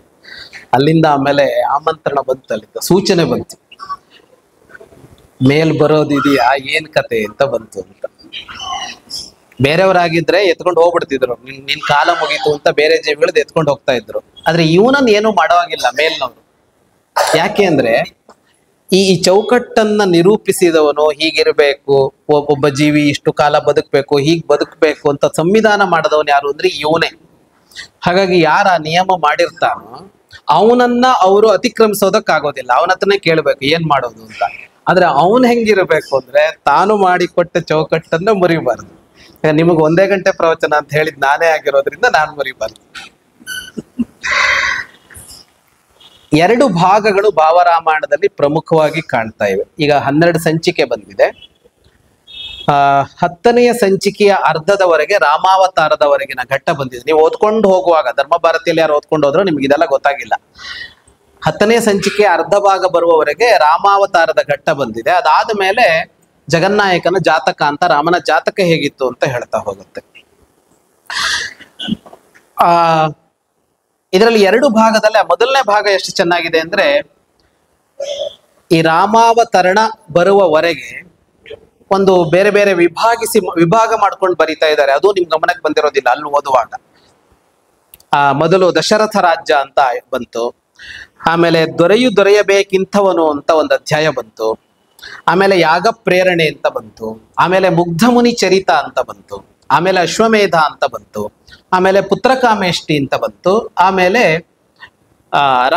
ಅವತರಣ ಅಂತ ಬಂತು, ರಾಮಾವತರಣ ಅಂತ ಬಂತು, ಅವತರಣ ಅಂತ ಬಂತು, ರಾಮ ಅಲ್ಲ ಅವತರಣ ಅಂತ ಬಂತು. 7 ಭಾಗಗಳು ಬಂದು ಮುಗಿಯುವಾಗ ಅಲ್ಲಿ ಅವತಾರದ ಘಟ್ಟ ಮುಗಿದಿದೆ, ರಾಮ ಅವತರಿಸಿದ ಭಾಗ ಬಂದು ಮುಗಿದಿದೆ. ಇದನ್ನ ಬರೆದುಕೊಂಡು ಹೋಗುವಾಗ ಈ 7ರ ಸಂಖ್ಯೆ, ಇದು 7 ಅಧ್ಯಾಯದಲ್ಲಿ ರಾಮನ ಅವತಾರ ಬರಬೇಕು ಅಂತ ಪ್ಲಾನ್ ಮಾಡ್ಕೊಂಡಿಲ್ಲ, ಇದು ಸ್ಪಷ್ಟವಾಗಿದೆ. ಮಾಡ್ಕೊಂಡು ಹೋಗಿದ್ದಾರೆ ಅವರು. ಫಸ್ಟ್ ಬರಿತಾ ಹೋದ್ರು ಅಯೋಧ್ಯೆ ಹೇಗಿತ್ತು, ದಶರಥನ ರಾಜ್ಯ ಹೇಗಿತ್ತು ಅಂತ ದಶರಥನ ರಾಜ್ಯದ ಬಗ್ಗೆ ಹೇಳಿದ್ರು. ಅದಾದ್ಮೇಲೆ ದಶರಥ ಹೇಗಿದ್ದ ಅಂತ ಬರುತ್ತೆ, ಅದನ್ನ ದೊರೆಯಬೇಕಿಂತವನು ಅಂತ ತಗೊಂಡ್ರು. ಅದು ಬಹಳ ಉದ್ದೇಶಪೂರ್ವಕವಾಗಿ ತಗೊಂಡಿದ್ದಾರೆ ಅದನ್ನ. ಯಾಕೆಂದ್ರೆ ಆಳುವವ ಹೇಗಿರಬೇಕು ಅನ್ನೋದು ಬಹಳ ಮುಖ್ಯ, ಇವತ್ತಿನ ದೊಡ್ಡ ಸಮಸ್ಯೆ ಅದು. ಮತ್ತೆ ಇಡೀ ರಾಮಾಯಣ ಎಲ್ಲೋ ಒಂದು ಕಡೆಯಲ್ಲಿ ಆಳುವವರು ಹೇಗಿರ್ಬೇಕು ಅಂತ ಹೇಳ್ಕೊಂಡು ಹೋಗಿದ್ದು. ರಾವಣನಂತವನು ಇರಬಾರದು, ರಾಮನಂತವನು ಇರಬೇಕು, ರಾಜಾರಾಮನಂತವನು ಬೇಕು, ರಾಮರಾಜ್ಯ ಆಗ್ಬೇಕು ಅಂತ ಹೇಳೋದ್ರಿಂದ ರಾಮಾಯಣದ ಪ್ರಮುಖ ಆಶಯಗಳಲ್ಲಿ ರಾಜ ಹೇಗಿರ್ಬೇಕು ಅಂತ ಹೇಳೋದು ಮುಖ್ಯ ಆಗಿರೋದ್ರಿಂದ ಅವರು 2ನೇದನ್ನ ದೊರೆಯಬೇಕಿಂಥವನು ಅಂತ ದಶರಥ ಹೇಗಿದ್ದ ಅನ್ನೋದ್ರ ಮೇಲೆ ಕಟ್ತಾರೆ. ಮುಂದಿನದ್ದು ಅವನಿಗೆ ಸಂತಾನ ಇರೋದಿಲ್ಲ, ಯಾಗ ಮಾಡಬೇಕು ಅಂತ ಒಂದು ಪ್ರೇರಣೆ ಸಿಗತ್ತೆ, ಆಮೇಲೆ ಅಶ್ವಮೇಧ ಆಗತ್ತೆ. ಅದಕ್ಕಿಂತ ಮೊದಲು ಋಷ್ಯಶೃಂಗರ ಬರ್ತಾರೆ, ಮುಗ್ಧ ಮುನಿ ಚರಿತ, ಆಮೇಲೆ ಅಶ್ವಮೇಧ, ಆಮೇಲೆ ಪುತ್ರಕಾಮೇಷ್ಟಿ, ಆಮೇಲೆ ರಾಮಜನನ ಅಂತ. ಹೀಗೆ ಅವರು ಮಾಡಿಕೊಂಡು ಹೋಗುವಾಗ ಆ ಘಟ್ಟ ಅದೆಷ್ಟು ವಿಸ್ತಾರವಾಗಿದೆ, ತಾವು ಎಷ್ಟು ವಿಸ್ತಾರವಾಗಿ ಹೇಳ್ತೀವಿ ಅನ್ನೋ ಆಧಾರದ ಮೇಲೆ ಈಗ ಮಾಡಿಕೊಂಡು ಬಂದಿದ್ದಾರೆ. ಈಗಲೂ ಶ್ರೀ ಸಂಸ್ಥಾನದವರು ಗಮನಿಸಿಕೊಂಡಿದ್ದಾರೋ ಇಲ್ಲೋ ಗೊತ್ತಿಲ್ಲ, ಅದು 7ಕ್ಕೆ ಮುಕ್ತಾಯ ಆಗಿದೆ ರಾಮಾವತಾರ. ಅದು ಅವನ ಸಂಖ್ಯೆ, ಸಪ್ತ ಅನ್ನೋದು ಅವನ ಸಂಖ್ಯೆ, ಅಲ್ಲಿಗೆ ಮುಕ್ತಾಯ ಆಗಿದೆ. ಅದು ತನ್ನಷ್ಟಕ್ಕೆ ಆಗಿದೆ. ಇದಿಷ್ಟು ಸೇರಿ ಒಂದು ಭಾವರಾಮಾಯಣದ ಘಟ್ಟ ಇದು, ರಾಮಾವತಾರದವರೆಗೆ ಒಂದು ಘಟ್ಟ ಇದು. ಇನ್ನೊಂದು ಘಟ್ಟ ಈಗ ನಡೀತಾ ಇರೋದು ಜಗನ್ನಾಯಕನ ಜಾತಕ ಅಂತ, ರಾಮನ ಜಾತಕ ವಿಮರ್ಶೆ. ಇದು ರಾಮನ ಜಾತಕ ವಿಮರ್ಶೆ ಅನ್ನೋದು ಬಹಳ ಪ್ರಸಿದ್ಧವಾದ ವಿಷಯ. ಉಚ್ಚಸ್ಥೆ ಗ್ರಹ ಪಂಚಕೆ ಶುಭತಿತವು ಅಂತೆಲ್ಲ ಮುಂದೆ ಬಂದಿದೆ. 5 ಗ್ರಹಗಳು ಉಚ್ಚ ಸ್ಥಾನದಲ್ಲಿದ್ವು ರಾಮ ಹುಟ್ಟುವಾಗ, ಹೀಗೆಲ್ಲ 5 ಗ್ರಹಗಳು ಉಚ್ಚ ಸ್ಥಾನದಲ್ಲಿದ್ವು, ಆದ್ರೂ ಅವನು ಕಾಡಲ್ಲಿರ್ಬೇಕಾಯ್ತು, ದುಃಖ ಬಂತು, ಏನೇನೋ ಇದೆ. ಅವನ ಜಾತಕ ಬಹಳ ವಿಚಿತ್ರವಾದ ಜಾತಕ. ಅವನ ಜಾತಕದ ಮೇಲೆ ಅಲ್ಲಲ್ಲಿ ಸ್ವಲ್ಪ ವಿಮರ್ಶೆಗಳಿವೆ. ಆದ್ರೆ ಈ ಜಗನ್ನಾಯಕನ ಜಾತಕದಲ್ಲಿ ಬಹಳ ಚೆನ್ನಾಗಿ ರಾಮನ ಜಾತಕವನ್ನ ವಿಮರ್ಶೆ ಮಾಡಿಕೊಂಡು ಹೋಗ್ತಾ ಇದ್ದಾರೆ. ಈ ಜಗನ್ನಾಯಕನ ಜಾತಕ ಮುಗಿಯುವಾಗ ಹೊಸದಾಗಿ ಒಬ್ಬ ಜ್ಯೋತಿಷ್ಯ ಕಲಿಯೋನಿದ್ರೆ ಅವನಿಗೆ ಈ ಪುಸ್ತಕ ಸಾಕು ಅನ್ನೋಷ್ಟು ಚೆನ್ನಾಗಿದೆ. ಅದನ್ನು ಸುಮ್ಮನೆ ವಿಮರ್ಶಿಸ್ತಾ ಇಲ್ಲ, ಜ್ಯೋತಿಷ್ಯ ಗ್ರಂಥಗಳೆಲ್ಲವನ್ನ ಇಟ್ಟುಕೊಂಡು ಯಾವ ಗ್ರಂಥಗಳು ಯಾವ ಸಂಯೋಗ ಗ್ರಹಗಳದ್ದಿದ್ದಾಗ ಏನೇನು ಅಂತ ಹೇಳ್ತವೆ ಅನ್ನೋದನ್ನ ಇಟ್ಟುಕೊಂಡು ಅದು ಇಲ್ಲಿಗೆ ಸಮನ್ವಯ ಆಗತ್ತಾ ಇಲ್ವಾ ಅಂತ ಅದು ಹೇಳ್ಕೊಂಡು ಹೋಗಿದೆ ಜಗನ್ನಾಯಕನ ಜಾತಕ ಅಂತ ಈಗ ಬರ್ತಾ ಇರೋದ್ರಲ್ಲಿ. ಅಂದ್ರೆ ಈ ಗ್ರಹ ಮತ್ತು ಈ ಗ್ರಹ ಹೀಗಿದ್ರೆ ಈ ಫಲ ಬರಬೇಕು, ರಾಮನ ಬದುಕಿನಲ್ಲಿ ಈ ಫಲ ಬಂತ ಬರ್ಲಿಲ್ವಾ ಅಂತ ವಿಮರ್ಶೆ ಮಾಡುತ್ತೆ. ಈ ಫಲ ಎಲ್ಲಿ ಬಂತು ಅಂತ ವಿಮರ್ಶೆ ಮಾಡುತ್ತೆ, ಹೇಗೆ ಬಂತು ಅಂತ ವಿಮರ್ಶೆ ಮಾಡುತ್ತೆ. ಹಾಗಾಗಿ ಈ ಜಗನ್ನಾಯಕನ ಜಾತಕ ಅನ್ನುವ 2ನೆಯ ಪ್ರಧಾನ ಘಟ್ಟ ಏನಿದೆ ಅದು ಭಾವರಾಮಾಯಣದ ಬಹಳ ಅದ್ಭುತವಾದ ವಿಷಯ. ಅದು ಇಲ್ಲಿಯವರೆಗೆ ಯಾರು ಆ ತರದ್ದೊಂದು ಸಂಗ್ರಹ ಮಾಡಿರಲಿಲ್ಲ. ಗೊತ್ತಿಲ್ಲದ ವಿಷಯ ಅಂತಲ್ಲ, ಜ್ಯೋತಿಷ್ಯದ ದೊಡ್ಡ ವಿದ್ವಾಂಸರಿಗೆ ಗೊತ್ತಿರೋ ವಿಷಯ ಇದು. ಆದ್ರೆ ಅದನ್ನೊಂದು ಕೃತಿಯಾಗಿಸಿರಲಿಲ್ಲ. ಮೊಟ್ಟ ಮೊದಲ ಬಾರಿಗೆ ಸಮಗ್ರವಾಗಿ ಅವನ ಜಾತಕದ ಒಂದು ವಿಶ್ಲೇಷಣೆ ಇದೆ. ಆದ್ರೆ ಜಾತಕದ ವಿಶ್ಲೇಷಣೆ ಅಂತ ಅದರ ರಚನೆ ಎಷ್ಟು ಚೆನ್ನಾಗಿದೆ ಅಂದ್ರೆ, ಜಾತಕದ ವಿಶ್ಲೇಷಣೆ ಜ್ಯೋತಿಷ್ಯ ಆಸಕ್ತಿ ಇರೋರು, ಜ್ಯೋತಿಷ್ಯ ಕಲಿಯೋರು ನೋಡ್ಕೊಳ್ಳಿ ಅಂದ್ರೆ ಹಾಗಿಲ್ಲ. ಇಲ್ಲಿ ಇಡೀ ರಾಮಾಯಣ ಬರ್ತಾ ಹೋಗುತ್ತೆ. ಅಂದ್ರೆ ತುಂಬಾ ವಿಸ್ತಾರವಾಗಿ ಭಾವರಾಮಾಯಣ ಹೇಳ್ಕೊಂಡು ಹೋಗ್ತಾ ಇರೋದು ನೋಡಿದ್ರೆ ರಾಮಾಯಣ ಇಡೀ ಕತೆ ಮುಗಿಯುವಾಗ ಎಷ್ಟು ಕಾಲ ಬೇಕು ಅಂತ ಗೊತ್ತಿಲ್ಲ, ಅಷ್ಟು ವಿಸ್ತಾರ ಇದೆ. ಆದ್ರೆ ನಮಗೆ ನಡುವೆ ರಾಮಾಯಣದ ರಸಘಟ್ಟಗಳು ಇವುಗಳು ಗೊತ್ತಾಗುತ್ತಾ ಹೋಗೋ ತರ ಅದರ ಹೆಣಿಗೆ ಇದೆ. ಮೊದಲ ಘಟ್ಟದಲ್ಲೂ ರಾಮಾಯಣದ ಎಷ್ಟೋ ಮುಂದಿನ ಘಟನೆಗಳು ಬಂದು ಹೋಗುತ್ತವೆ. ಇಲ್ಲೂ ಕೂಡ ಜಗನ್ನಾಯಕನ ಜಾತಕವನ್ನು ಹೇಳುವಾಗ ಕೂಡ ರಾಮಾಯಣದ ತುಟ್ಟ ತುದಿಯವರೆಗಿನ ಯಾವ್ದ್ಯಾವುದೋ ಸನ್ನಿವೇಶಗಳು ಬಂದು ಹೋಗ್ತಾ ಇರ್ತವೆ. ಅಷ್ಟು ಚೆನ್ನಾಗಿ ಹೆಣಿಗೆ ಮಾಡಿದ್ರು. ಅದನ್ನ ಹೆಣಿಗೆ ಮಾಡುವಾಗ ಅದರ ಅದರ ತಜ್ಞತೆ ಎಷ್ಟು ಬೇಕು ಮತ್ತು ಅದಕ್ಕೆ ಎಷ್ಟು ಕಷ್ಟ ಇದೆ ಅನ್ನೋದಕ್ಕೆ ಇಡೀ ರಾಮಾಯಣದ 24,000 ಶ್ಲೋಕದ ಅಕ್ಷರ ತಲೆಯಲ್ಲಿ ಇಲ್ಲದೆ ಇದ್ರೆ ಹೀಗೆ ಸಮನ್ವಯ ಮಾಡೋದು ಕಷ್ಟ ಇರುತ್ತೆ. ಅಂದ್ರೆ ಅಲ್ಲೆಲ್ಲಿದೆ ಅಂತ ಹುಡ್ಕೊಂಡು ಇಲ್ಲೆಲ್ಲಿದೆ ಹುಡ್ಕೊಂಡು ರೆಫರ್ ಮಾಡಿ ಮಾಡೋದಕ್ಕೆ ಸಾಧ್ಯವೇ ಇಲ್ಲ. ಇದು ಬಂದಾಗ ಥಟ್ ಅಂತ ಇದಕ್ಕೆ ಬೇಕಾದ ಅಲ್ಲಿದೆ ಅಂತ ತಲೆ ಓಡ್ತಾ ಇದ್ರೆ ಮಾತ್ರ, ತಲೆಯಲ್ಲೇ ರಾಮಾಯಣ ಓಡ್ತಾ ಇದ್ರೆ ಮಾತ್ರ ಹಾಗೆ ಸಂಗ್ರಹ ಮಾಡೋದಕ್ಕೆ ಸಾಧ್ಯ ಆಗುತ್ತೆ. 4-5 ಜನ ಕುಳಿತು ಮಾಡ್ಬೋದು ಅದನ್ನ ಬೇಕಿದ್ರೆ. ರಾಮಾಯಣ ಅಧ್ಯಯನ ಮಾಡಿದ 4-5 ಜನ ವಿದ್ವಾಂಸರು ಕುಳಿತುಕೊಂಡು ಇದಿದೆಯಲ್ಲ, ಇದಕ್ಕೆ ಅಲ್ಲೊಂದಿದೆ ಅಂತ ಅವ್ರಿಗೊಂದು ನೆನಪಾಯ್ತು ಇವ್ರಿಗೊಂದು ನೆನಪಾಯ್ತು ಅಂತ ಅಂದ್ಕೊಂಡು ಮಾಡ್ಬೋದು. ಆದ್ರೆ ಒಂದು ವ್ಯಕ್ತಿ ಒಬ್ಬರೇ ಕೂತ್ಕೊಂಡು 4 ಬಾಗಿಲುಗಳ ಗೋಡೆಗಳ ನಡುವೆ ಕೂತ್ಕೊಂಡು ಕೆಲಸ ಮಾಡುವಾಗ ತಲೆ ಒಳಗೆ ರಾಮಾಯಣ ನರ್ತನ ಮಾಡ್ತಾ ಇದ್ರೆ ಮಾತ್ರ ಸಾಧ್ಯ. ಹಾಗಾಗಿ ಈ ಜಗನ್ನಾಯಕನ ಜಾತಕದಲ್ಲಿ ಅದು ಬಹಳ ಚೆನ್ನಾಗಿ ಕಾಣಿಸುತ್ತೆ. ರಾಮ ಪರಾಕ್ರಮಿಯಾಗಿದ್ದ ಅಂತ ಒಂದು ಶಬ್ದ, ಯಾವುದೋ ಒಂದು ಇದು ಹೀಗಿರುವಾಗ, ಗ್ರಹಗತಿಗಳು ಹೀಗಿರುವಾಗ ಅವನು ಪರಾಕ್ರಮಿ ಆಗಿರ್ತಾನೆ ಅಂತ ಬರುತ್ತೆ ಅಂತ ಅಂದ್ರೆ, ಪರಾಕ್ರಮ ಅನ್ನೋದು ರಾಮನಲ್ಲಿ ಎಲ್ಲೆಲ್ಲಿ ಕಾಣಿಸ್ಕೊಳ್ಳುತ್ತೋ ಅಂತ. ಪರಾಕ್ರಮ ಅಂದಾಗ ಪರಾಕ್ರಮವನ್ನೇ ತೆಗೆದುಕೊಳ್ಳೋದು. ಈಗ ಉದಾಹರಣೆಗೆ ಪರಾಕ್ರಮಿ ಆಗಿದ್ದ, ವೀರನಾಗಿದ್ದ, ಶೂರನಾಗಿದ್ದ ನಮಗೆಲ್ಲ ಒಂದೇ. ಆದ್ರೆ ವೀರ, ಶೂರ, ಪರಾಕ್ರಮ ಎಲ್ಲದಕ್ಕೂ ಒಂದೇ ಅರ್ಥ ಅಲ್ಲ. ಪರಾನ್ ಆಕ್ರಮತೆ ಅಂತ ಪರಾಕ್ರಮ ಅಂದ್ರೆ ಇನ್ನೊಬ್ಬರನ್ನ ಆಕ್ರಮಿಸಬೇಕು. ವೀರನಾಗಿದ್ದ, ಶೂರನಾಗಿದ್ದ ಅಂದ್ರೆ ವೀರ್ಯವೋ ಶೌರ್ಯವೋ ಇರಬಹುದು, ಆದ್ರೆ ಇನ್ನೊಬ್ಬರನ್ನ ಬಗ್ಗು ಬಡ್ದಿದಾನ ಅಂತ ನೋಡ್ಬೇಕಾಗತ್ತೆ ಅಂತ. ಹಾಗಾಗಿ ನಾವೇನ್ ಮಾಡ್ತೀವಿ, ಶಬ್ದಗಳನ್ನೆಲ್ಲ ಅಲಂಕಾರಿಕ ಶಬ್ದವಾಗಿ ತಗೊಂಡು ಹೋಗ್ಬಿಡ್ತೀವಿ. ಆದ್ರೆ ಶಾಸ್ತ್ರಗಳು ಹಾಗೆ ಮಾಡೋದಿಲ್ಲ. ರಾಮ ಈ ಗ್ರಹಗತಿಗಳ ಯೋಜನೆ ಇದ್ದಾಗ ಪರಾಕ್ರಮಿ ಆಗಿರ್ತಾನೆ ಅಂದ್ರೆ ಪರಾಕ್ರಮ ಕಾಣಿಸ್ಬೇಕು. ಕೆಲವು ಕಡೆಯಲ್ಲಿ ಎಷ್ಟು ಸಮಸ್ಯೆ ಇದೆ ಅಂತ ಅಂದ್ರೆ ಅದನ್ನ ಸಮನ್ವಯ ಮಾಡೋದಕ್ಕೆ ಇನ್ನೊಂದ್ಸಲ ಅದನ್ನ ಓದಿದವರು ಸ್ವಲ್ಪ ಸಾವಧಾನವಾಗಿ ಓದಿ, ನಾನು ಹೇಳಿದ ಯೋಚನೆಗಳ ಆಧಾರದ ಮೇಲೆ. ಓದದೇ ಇರುವವರು ಓದಿ, ಹೊಸದಾಗಿ ಗೊತ್ತಾಗತ್ತೆ ನಿಮ್ಗೆ. ಅಲ್ಲಿ ಇರುವ ಫಲಕ್ಕೂ ಇಲ್ಲಿಗೂ ಎಲ್ಲೋ ಕೆಲವು ಕಡೆ ಹಾಗಲ್ವಲ್ಲ ಅಂತ ಅನಿಸುವಂತ ಅಂಶಗಳು ಕಾಣಿಸ್ಕೊಂಡ್ಬಿಡತ್ತೆ. ಆದ್ರೆ ಅದನ್ನ ಎಷ್ಟು ಚೆನ್ನಾಗಿ ಅವರು ಅಧಿಕೃತವಾಗಿ ಅದನ್ನ ನಿರೂಪಿಸ್ತಾರೆ ಅಂತ ಅಂದ್ರೆ, ಇದಕ್ಕೆ ಅರ್ಥ ಇದು, ಈ ಅರ್ಥ ರಾಮನ ಬದುಕಿನಲ್ಲಿ ಇಂಥ ಕಡೆಯಲ್ಲಿ ಕಾಣಿಸಿಕೊಳ್ತು ಅಂತ. ಹಾಗಾಗಿ ಈ 2ನೆಯ ಭಾಗ ಇದೆಯಲ್ಲ, ಇದು ಹಲವು ದೃಷ್ಟಿಕೋನದಿಂದ ಬಹಳ ಅತ್ಯುತ್ತಮವಾಗಿದೆ. ಹುಟ್ಟುವ ಕ್ಷಣದಲ್ಲಿ ಗ್ರಹಗಳು ಹೇಗಿದ್ವೋ ಅದು ನಮ್ಮ ಇಡೀ ಮುಂದಿನ ಬದುಕನ್ನ ಹೇಳತ್ತೆ ಅಂತ ಜಾತಕ ಅಂದ್ರೆ ಹುಟ್ಟುವಾಗ ಗ್ರಹಗಳು ಎಲ್ಲಿದ್ವೋ ಅವು ಮುಂದೆ ನಮ್ಮ ಬದುಕು ಹೇಗಿರುತ್ತೆ ಅನ್ನೋದನ್ನ ಹೇಳತ್ತೆ ಅಂತ. ಅದನ್ನ ಮೀರೋದಕ್ಕೆ ಬರೋದಿಲ್ಲ ಅಂತಲ್ಲ. ಹುಟ್ಟುವ ಸಮಯದಲ್ಲಿ ಗ್ರಹಗಳು ಹೇಗಿದ್ದು ಅನ್ನೋದು ನಮ್ಮ ಪೂರ್ವಕರ್ಮಗಳನ್ನ ಹೇಳುತ್ತೆ. ಪೂರ್ವಕರ್ಮಕ್ಕೆ ಅನುಗುಣವಾಗಿ ಹುಟ್ಟಿದಾಗ ಹೀಗೆ ಹೋಗುತ್ತೆ ಅಂತ. ಆದ್ರೆ ನಾವು ಈ ಬದುಕಿನಲ್ಲಿ ಆ ಪೂರ್ವಕರ್ಮವನ್ನು ಮೀರಿದ ಕರ್ಮ ಮಾಡಿಕೊಂಡು ಅದನ್ನ ಮೀರೋದಕ್ಕೆ ಬರುತ್ತೆ ಅನ್ನೋದು ಬೇರೆ ವಿಷಯ ಇದೆ, ಅದಿಲ್ಲ ಅಂತಲ್ಲ. ಆದ್ರೆ ಸಾಧಾರಣವಾಗಿ ನಮ್ಮ ಸಾಮರ್ಥ್ಯದಂತೆ ಹೋಗುವಾಗ ಅದನ್ನ ಮೀರೋದಕ್ಕಾಗೋದಿಲ್ವಲ್ಲ, ಅದನ್ನ ಹೇಳತ್ತೆ ಜಾತಕ ಅಂದ್ರೆ ಅದು ಅಂತ. ಅದು ಸತ್ಯವೇ ಸುಳ್ಳೆ, ಫಲಜ್ಯೋತಿಷ ಎಷ್ಟು ಸತ್ಯ ಅಂತೆಲ್ಲ ಚಿಂತನೆ ಇದೆಯಲ್ಲ, ಅದನ್ನ ಬಹಳ ಚೆನ್ನಾಗಿ ಜ್ಯೋತಿಷ ಎಷ್ಟು ಸತ್ಯ ಅನ್ನೋದನ್ನ ಪ್ರೂವ್ ಮಾಡೋದಕ್ಕೆ ಈ ಕೃತಿ ಬಹಳ ದೊಡ್ಡ ಆಧಾರವಾಗಿ ನಿಲ್ಲತ್ತೆ. ಅಂದ್ರೆ ಗ್ರಂಥಗಳಲ್ಲಿ ಅದನ್ನ ಹೇಳಿದೆ. ಗ್ರಂಥಗಳಲ್ಲಿ ಹೇಳೋರು ರಾಮನ್ ಬದುಕನ್ನು ನೋಡ್ಕೊಂಡು ಹೇಳಿಲ್ಲ. ಅದನ್ನ ಬುಧ ಇಲ್ಲಿದ್ರೆ, ಸೂರ್ಯ ಇಲ್ಲಿದ್ರೆ, ಇನ್ನೊಬ್ಬನ ಇಲ್ಲಿದ್ರೆ ಹೀಗಾಗತ್ತೆ ಅಂತ ಒಂದು ಜ್ಯೋತಿಷ್ಯದ ಗ್ರಂಥ ಹೇಳಿದೆ ಯಾವುದೋ ಒಂದು. ಅದು ರಾಮನ ಬದುಕನ್ನ ಫಿಕ್ಸ್ ಮಾಡ್ಕೊಂಡಿಲ್ಲ ಅದನ್ನ ಹೇಳುವಾಗ, ಅವರಲ್ಲಿ ಹೇಳಿದ್ದಾರೆ. ಆದ್ರೆ ರಾಮನ ಜಾತಕ ತೆಗೆದಾಗ ಅದು ಹಾಗೆ ಕಾಣತ್ತೆ ಅಂದ್ರೆ ಸಾಕ್ಷಿ ಸಹಿತವಾಗಿ ಕಾಣಿಸತ್ತೆ ಅಂತನ್ನೋದು ಫಲಜ್ಯೋತಿಷ ಸರಿಯಾಗಿ ಅಧ್ಯಯನ ಮಾಡಿ ಸರಿಯಾಗಿ ನಿರೂಪಿಸಿದ್ರೆ ನಿಜ ಅಂತ ಹೇಳೋದಕ್ಕೆ ಬೇಕಾಗುವ ಅಂಶಗಳನ್ನು ಆ ಕೃತಿ ಒಳಗೊಂಡಿದೆ. ಹಾಗಾಗಿ ಭಾವರಾಮಾಯಣ ಹರಿದು ಬರ್ತಾ ಇರೋದು ಬಹಳ ವಿಶಿಷ್ಟವಾದದ್ದು ಹೌದು, ವಿಭಿನ್ನವಾದದ್ದು ಹೌದು, ಹಲವು ಕಾರಣಗಳಿಗಾಗಿ. ರಾಮಾಯಣ ಇನ್ನು ಸರಿಯಾಗಿ ಆರಂಭವೇ ಆಗಿಲ್ಲ, 1 ವರ್ಷ ಆದ್ರೂನು ಇದು ಹೀಗೆಯೇ ಮುಂದುವರೆದು ಇದೇ ಕ್ರಮದಲ್ಲಿ ತುದಿಯವರೆಗೆ ಹೋದ್ರೆ ಪ್ರಾಯಶಃ ಭಾರತಕ್ಕೆ ವಾಲ್ಮೀಕಿ ರಾಮಾಯಣದ ಒಂದು ಬಹುದೊಡ್ಡ ಕೊಡುಗೆ ಇದರಲ್ಲಿ ಸಿಗತ್ತೆ. ವಾಲ್ಮೀಕಿಗಳು ಯಾಕೆ ರಾಮಾಯಣ ಬರೆದ್ರು ಆ ಭಾವವನ್ನ ನಿಜವಾಗಿ ಹಿಡಿದು ಅರ್ಥ ಮಾಡ್ಕೊಳ್ಳೋದಕ್ಕೆ ಸಾಧ್ಯ ಆಗತ್ತೆ. ಅಂಥದ್ದೊಂದು ದೊಡ್ಡ ಕೆಲಸ ಇಲ್ಲಿ ಶ್ರೀ ಸಂಸ್ಥಾನದವರು ನಡೆಸ್ತಾ ಇದ್ದಾರೆ.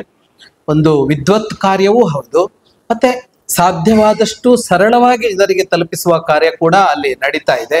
ತುಂಬಾ ಆಕರ್ಷಕವಾಗಿ ಒಂದು ರಸಭರಿತವಾಗಿ ಅದನ್ನು ನಿರೂಪಿಸುವ ಕ್ರಿಯೆ ಕೂಡ ನಡೀತಾ ಇದೆ. ಹಾಗಾಗಿ ವಿದ್ವತ್ತು, ಪ್ರತಿಭೆ ಮತ್ತು ಈಗಿನ ಕಾಲಘಟ್ಟದ ಜನರ ಮನೋಭಾವ, ಇಂದಿಗೇನು ಬೇಕಾಗಿದೆ, ಮುಂದಕ್ಕೇನು ಬೇಕಾಗಿದೆ ಅನ್ನೋ ಅಂಶಗಳನ್ನೆಲ್ಲ ಇಟ್ಟುಕೊಂಡಾಗ ಒಬ್ಬ ಕೃತಿಕಾರ ಒಂದು ಕೃತಿಯನ್ನ ಹೇಗೆ ಹೇಳಿಬಹುದೋ ಹಾಗೆ ಈ ಕೃತಿ ಮೂಡಿ ಬರ್ತಾ ಇದೆ. ಇದು ಪರಮ ಪೂಜ್ಯ ಶ್ರೀಮದ್ ಜಗದ್ಗುರು ಶಂಕರಾಚಾರ್ಯ ಶ್ರೀ ಶ್ರೀ ರಾಘವೇಶ್ವರ ಭಾರತಿ ಮಹಾಸ್ವಾಮಿಗಳವರು ಬರಿತಾ ಇರುವ ಭಾವರಾಮಾಯಣದ ಕುರಿತಾದ ಒಂದು ನೋಟ. ಆಳಕ್ಕೆ ಹೇಳಿದ್ರೆ ಪ್ರತಿ ಘಟನೆಯನ್ನು ಎಲ್ಲೆಲ್ಲಿ ಹೇಗೆ ಹೇಗೆ, ರಾಮಾಯಣದಲ್ಲಿ ಹೇಗೆ, ವ್ಯಾಖ್ಯಾನಗಳಲ್ಲಿ ಹೇಗೆ, ಭಾವರಾಮಾಯಣದಲ್ಲಿ ಹೇಗೆ ಅನ್ನೋದನ್ನ ನಿರೂಪಿಸ್ತಾ ಹೋಗಬಹುದು. ಆದರೆ ಒಂದು ಪಕ್ಷಿ ನೋಟವಾಗಿ ನೋಡೋದಾದ್ರೆ ಇಷ್ಟಾರು ಅಂಶಗಳು ಈ ಭಾವರಾಮಾಯಣದಲ್ಲಿ ಕಾಣಿಸಿಕೊಳ್ತಾ ಇದೆ ಅಂತ ಹೇಳ್ತಾ ನನ್ನ ಮಾತುಗಳನ್ನ ಮುಕ್ತಾಯಗೊಳಿಸ್ತೇನೆ. ತುದೀಯಂ ವಸ್ತು ಗೋವಿಂದ ತುಭ್ಯಮೇವ ಸಮರ್ಪಣೆ.